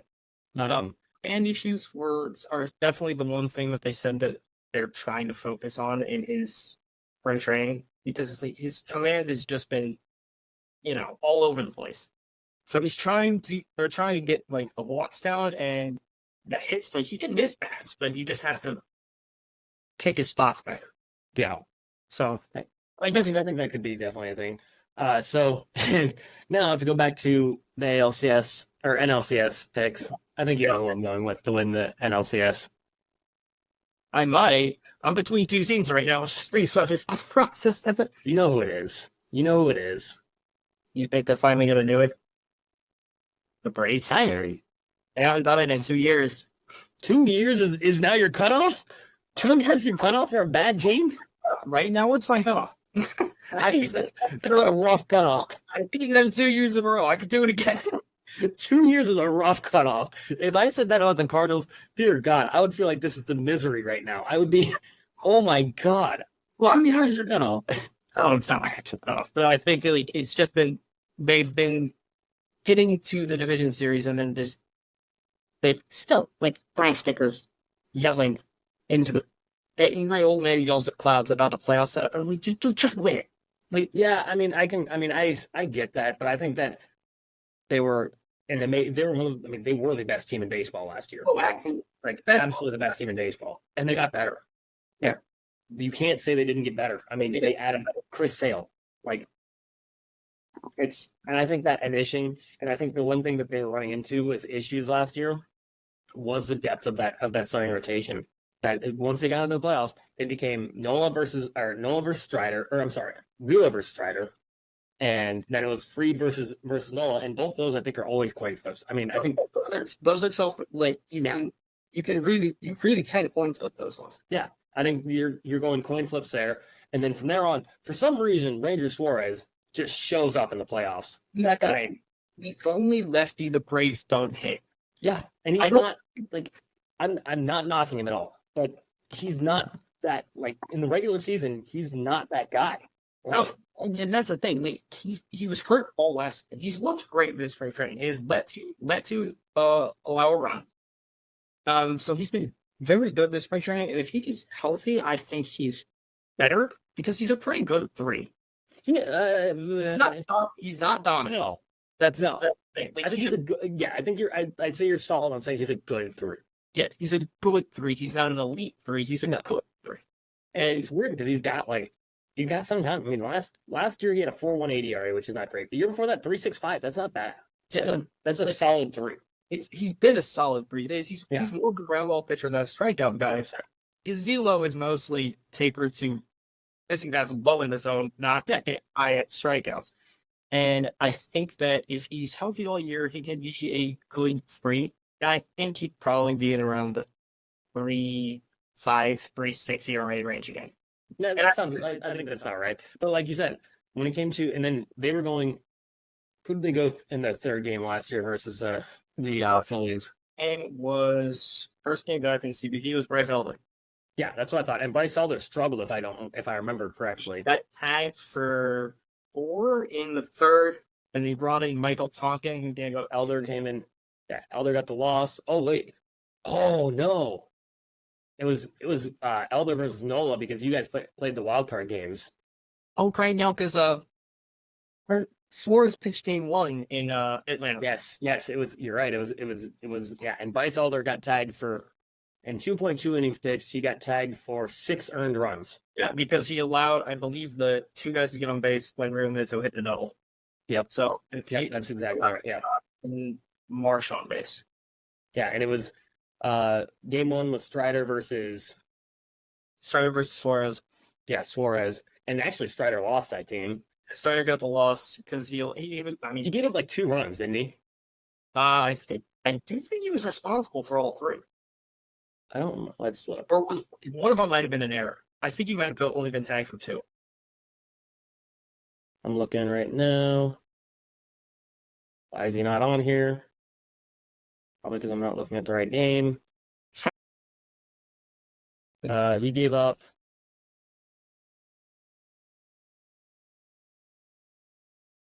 He still pitched a hell of a game. He gave up 1. He gave up 1? 1 earned. 7 innings pitched, 8 strikeouts. He's still dominated. Yeah, no, he was great. And then nobody else gave up another earned run, which is great. Like all the rest of them, both other runs were unearned. I have to watch. I saw a lot of things on like the Phillies knocking Bryce or Spencer Strider about his loss. Yes, he took the loss in that outing, but he still had a dominant outing. If he did a pitcher and I give you 1 earned run in 7 innings pitched, I better win that effing game. Yeah, like, I'm going to be ticked if we don't win that game. And they didn't. They just didn't score any runs. Literally not a single run for him. So when he had the 1.77 ERA and was 9-9. Yeah, exactly. It's like you as a pitcher, you're punching air for the entire season. Yeah. Anyway, so that's our NLCS. I got the Braves. Obviously, the homers got the Phillies. And ChatGPT has the worst pick of them all with the Dodgers. Okay, you know what? Whatever. Yeah, I'm just not even acknowledge ChatGPT for that. Let's see if Glasnow can pitch more than 120 innings in the season. Thank you. Let's see what Yamamoto does. Let's see what Bobby Miller looks like. Bobby Miller looks. I mean, dude, I saw him pitch live. It was very good. I will say that. It made me reevaluate some things. Like I was very much a question mark on Bobby Miller. I was like, I'm a little concerned. I saw him pitch live, and I was like, he's gonna be all right. Unfortunately, he's gonna be fine. Like I really didn't want to say it, but he's gonna be fine. Yeah. All right. Now AL, I have a feeling we're both gonna have the same pick. Okay, let's hear it. You got it, Baltimore. Yeah, I'm taking Baltimore as well. Yeah. I don't think we have to really spend all that much time on them. Clearly, they got better. They got better. They were the best team in the American League last year, and they just got significantly better. Yeah, and they finally had playoff experience. Yeah, and exactly, and they're a young team. I also don't think after what happened against Texas, it's I don't think that happens again. I agree, and especially with Corbin Burns starting the first game, playoff series in the division in Baltimore. Yeah. That place was electric last year. It's probably going to be way more fired up this year. Oh, yeah. I mean, I agree. I mean, the Baltimore Orioles, they were a threat. Last year they were a threat, but they were just too young. They were too young for the playoff experience. They weren't ready for it. This year they're ready for it. They got I mean, not only that, but Corbin Burns has pitched in the playoffs before. He's another veteran guy. Like he's going to bring some experience to that lineup that I think is or that pitching staff that's just going to be unmatched. And I really think he makes all the pitchers in that rotation better. And then now that they're getting John Means back for a full season. John Means was nasty before he went on the IL a couple of years ago. Like it's a good team. And I think the thing is, what really should scare teams in the AL, adding Burns to that staff, Fratis was already good. People in Baltimore rated Fratis higher than they rate Grayson Rodriguez. Oh, I agree. I definitely think he's better than him. That's going to make Fratis really a number 2 with Kyle Bradish. And, I mean, maybe in Game 3 of the Wild Card Series, you go Grayson Rodriguez. I think you kind of have to, but I think you depending on what comes back with John Means, because I think if John Means can come back to was it 2019 form? I would start Means over 2021. Or yeah, 20. If you can go to 2021 Means 3.62 ERA, 26 games started, 142 innings pitched. I mean, John Means was a guy before. I mean, Yeah. before he got injured. I mean, shit, he won me a 17 parlay actually. So there you go. If I like him so much, he made me some money. Big John Means guy there. Yeah, big John Means guy just because he won me money. Although I will say his FIP worries me.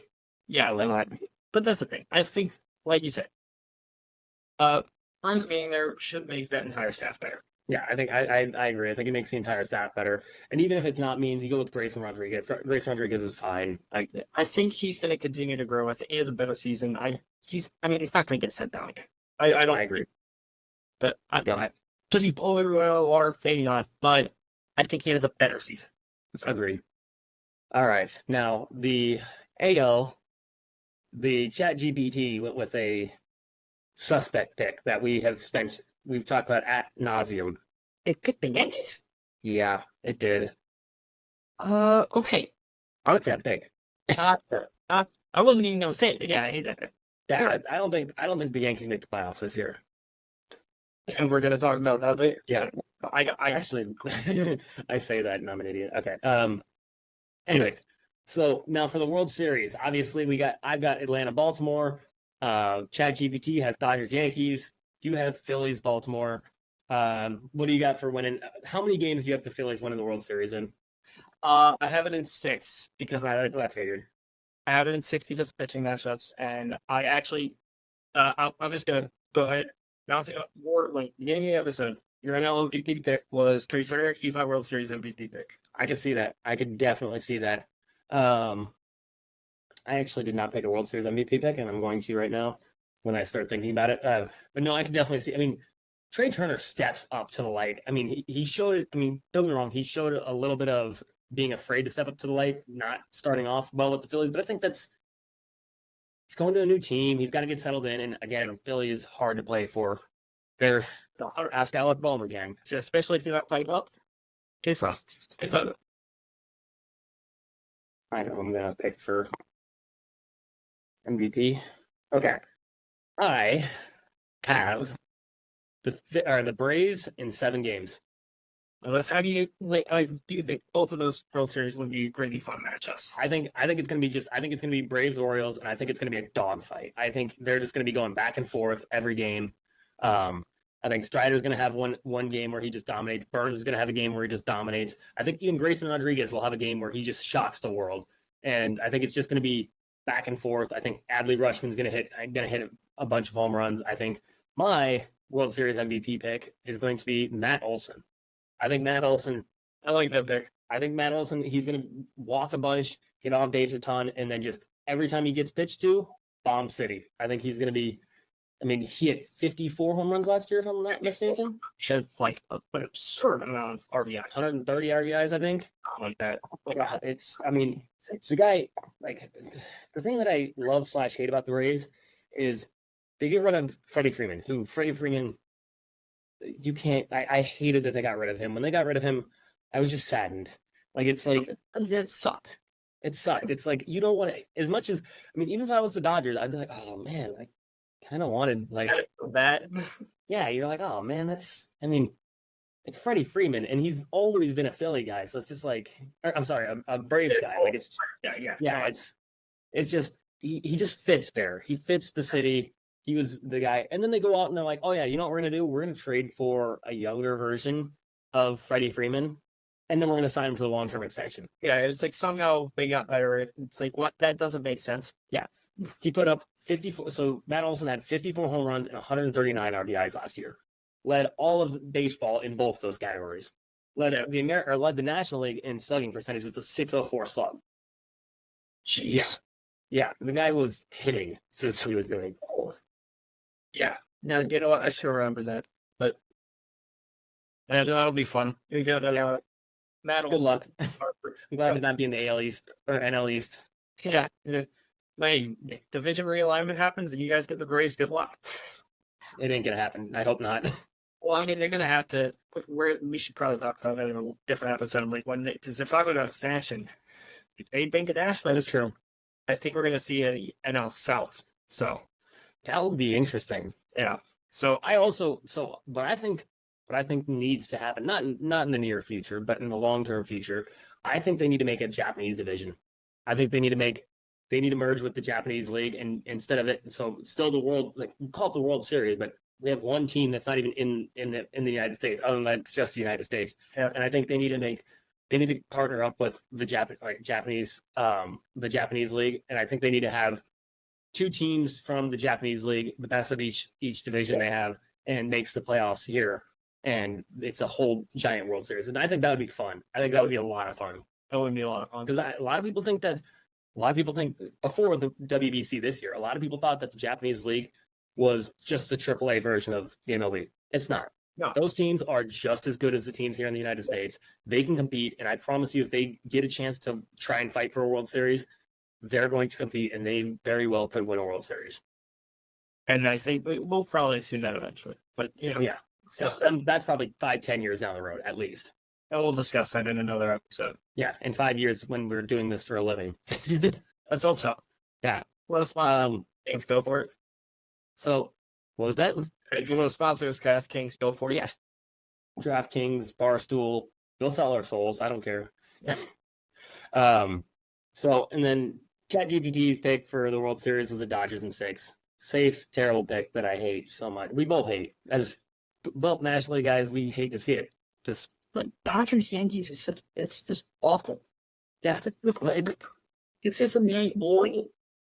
It's the old evil empire versus the new evil empire at this point. It's we're not in the 1920s anymore. No. Grow up, ChatGPT. Yeah. Get over it. Get over yourself, ChatGPT. Babe Ruth's no longer on the Yankees.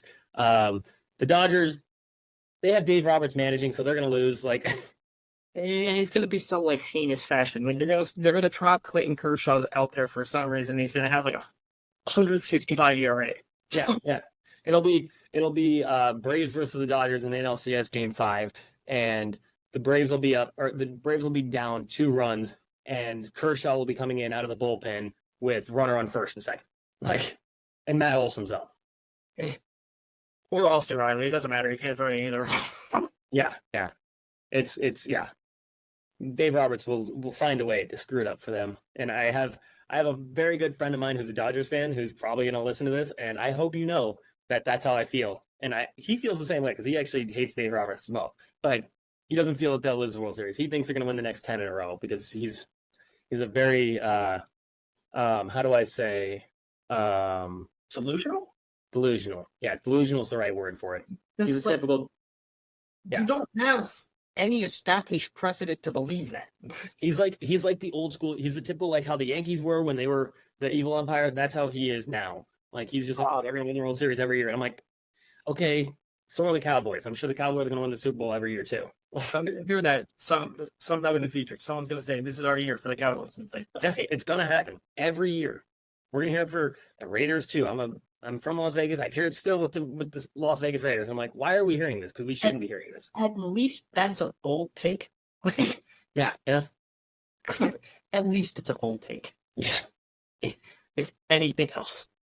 All right. So that will kind of conclude our last episode. We've done our picks and everything. We gave you guys as if anybody's going to listen to this, minus probably us. For spring training. Yeah. And the one guy from spring training that said he would listen, I hope you listen to this whole thing because it's 2 hours and 40 minutes, and we didn't expect to even do an hour and a half. Yeah. But we can go on and on about this forever and ever, so we might as well end it here. Sorry to any of the teams or front offices or anybody who caught strays. We will continue to probably shoot strays, but just know it's in love because the reason we're doing this podcast is to spread love for the game and get people listening at all ages and all medians. So hopefully this is going to be on Spotify, everything, YouTube, Apple Music, whatever. Sponsors if you had money. If you're a company that has money, sponsor us, and we will do some ad reads for you because I can't read, but Brendan can. So yeah, that's been a great episode.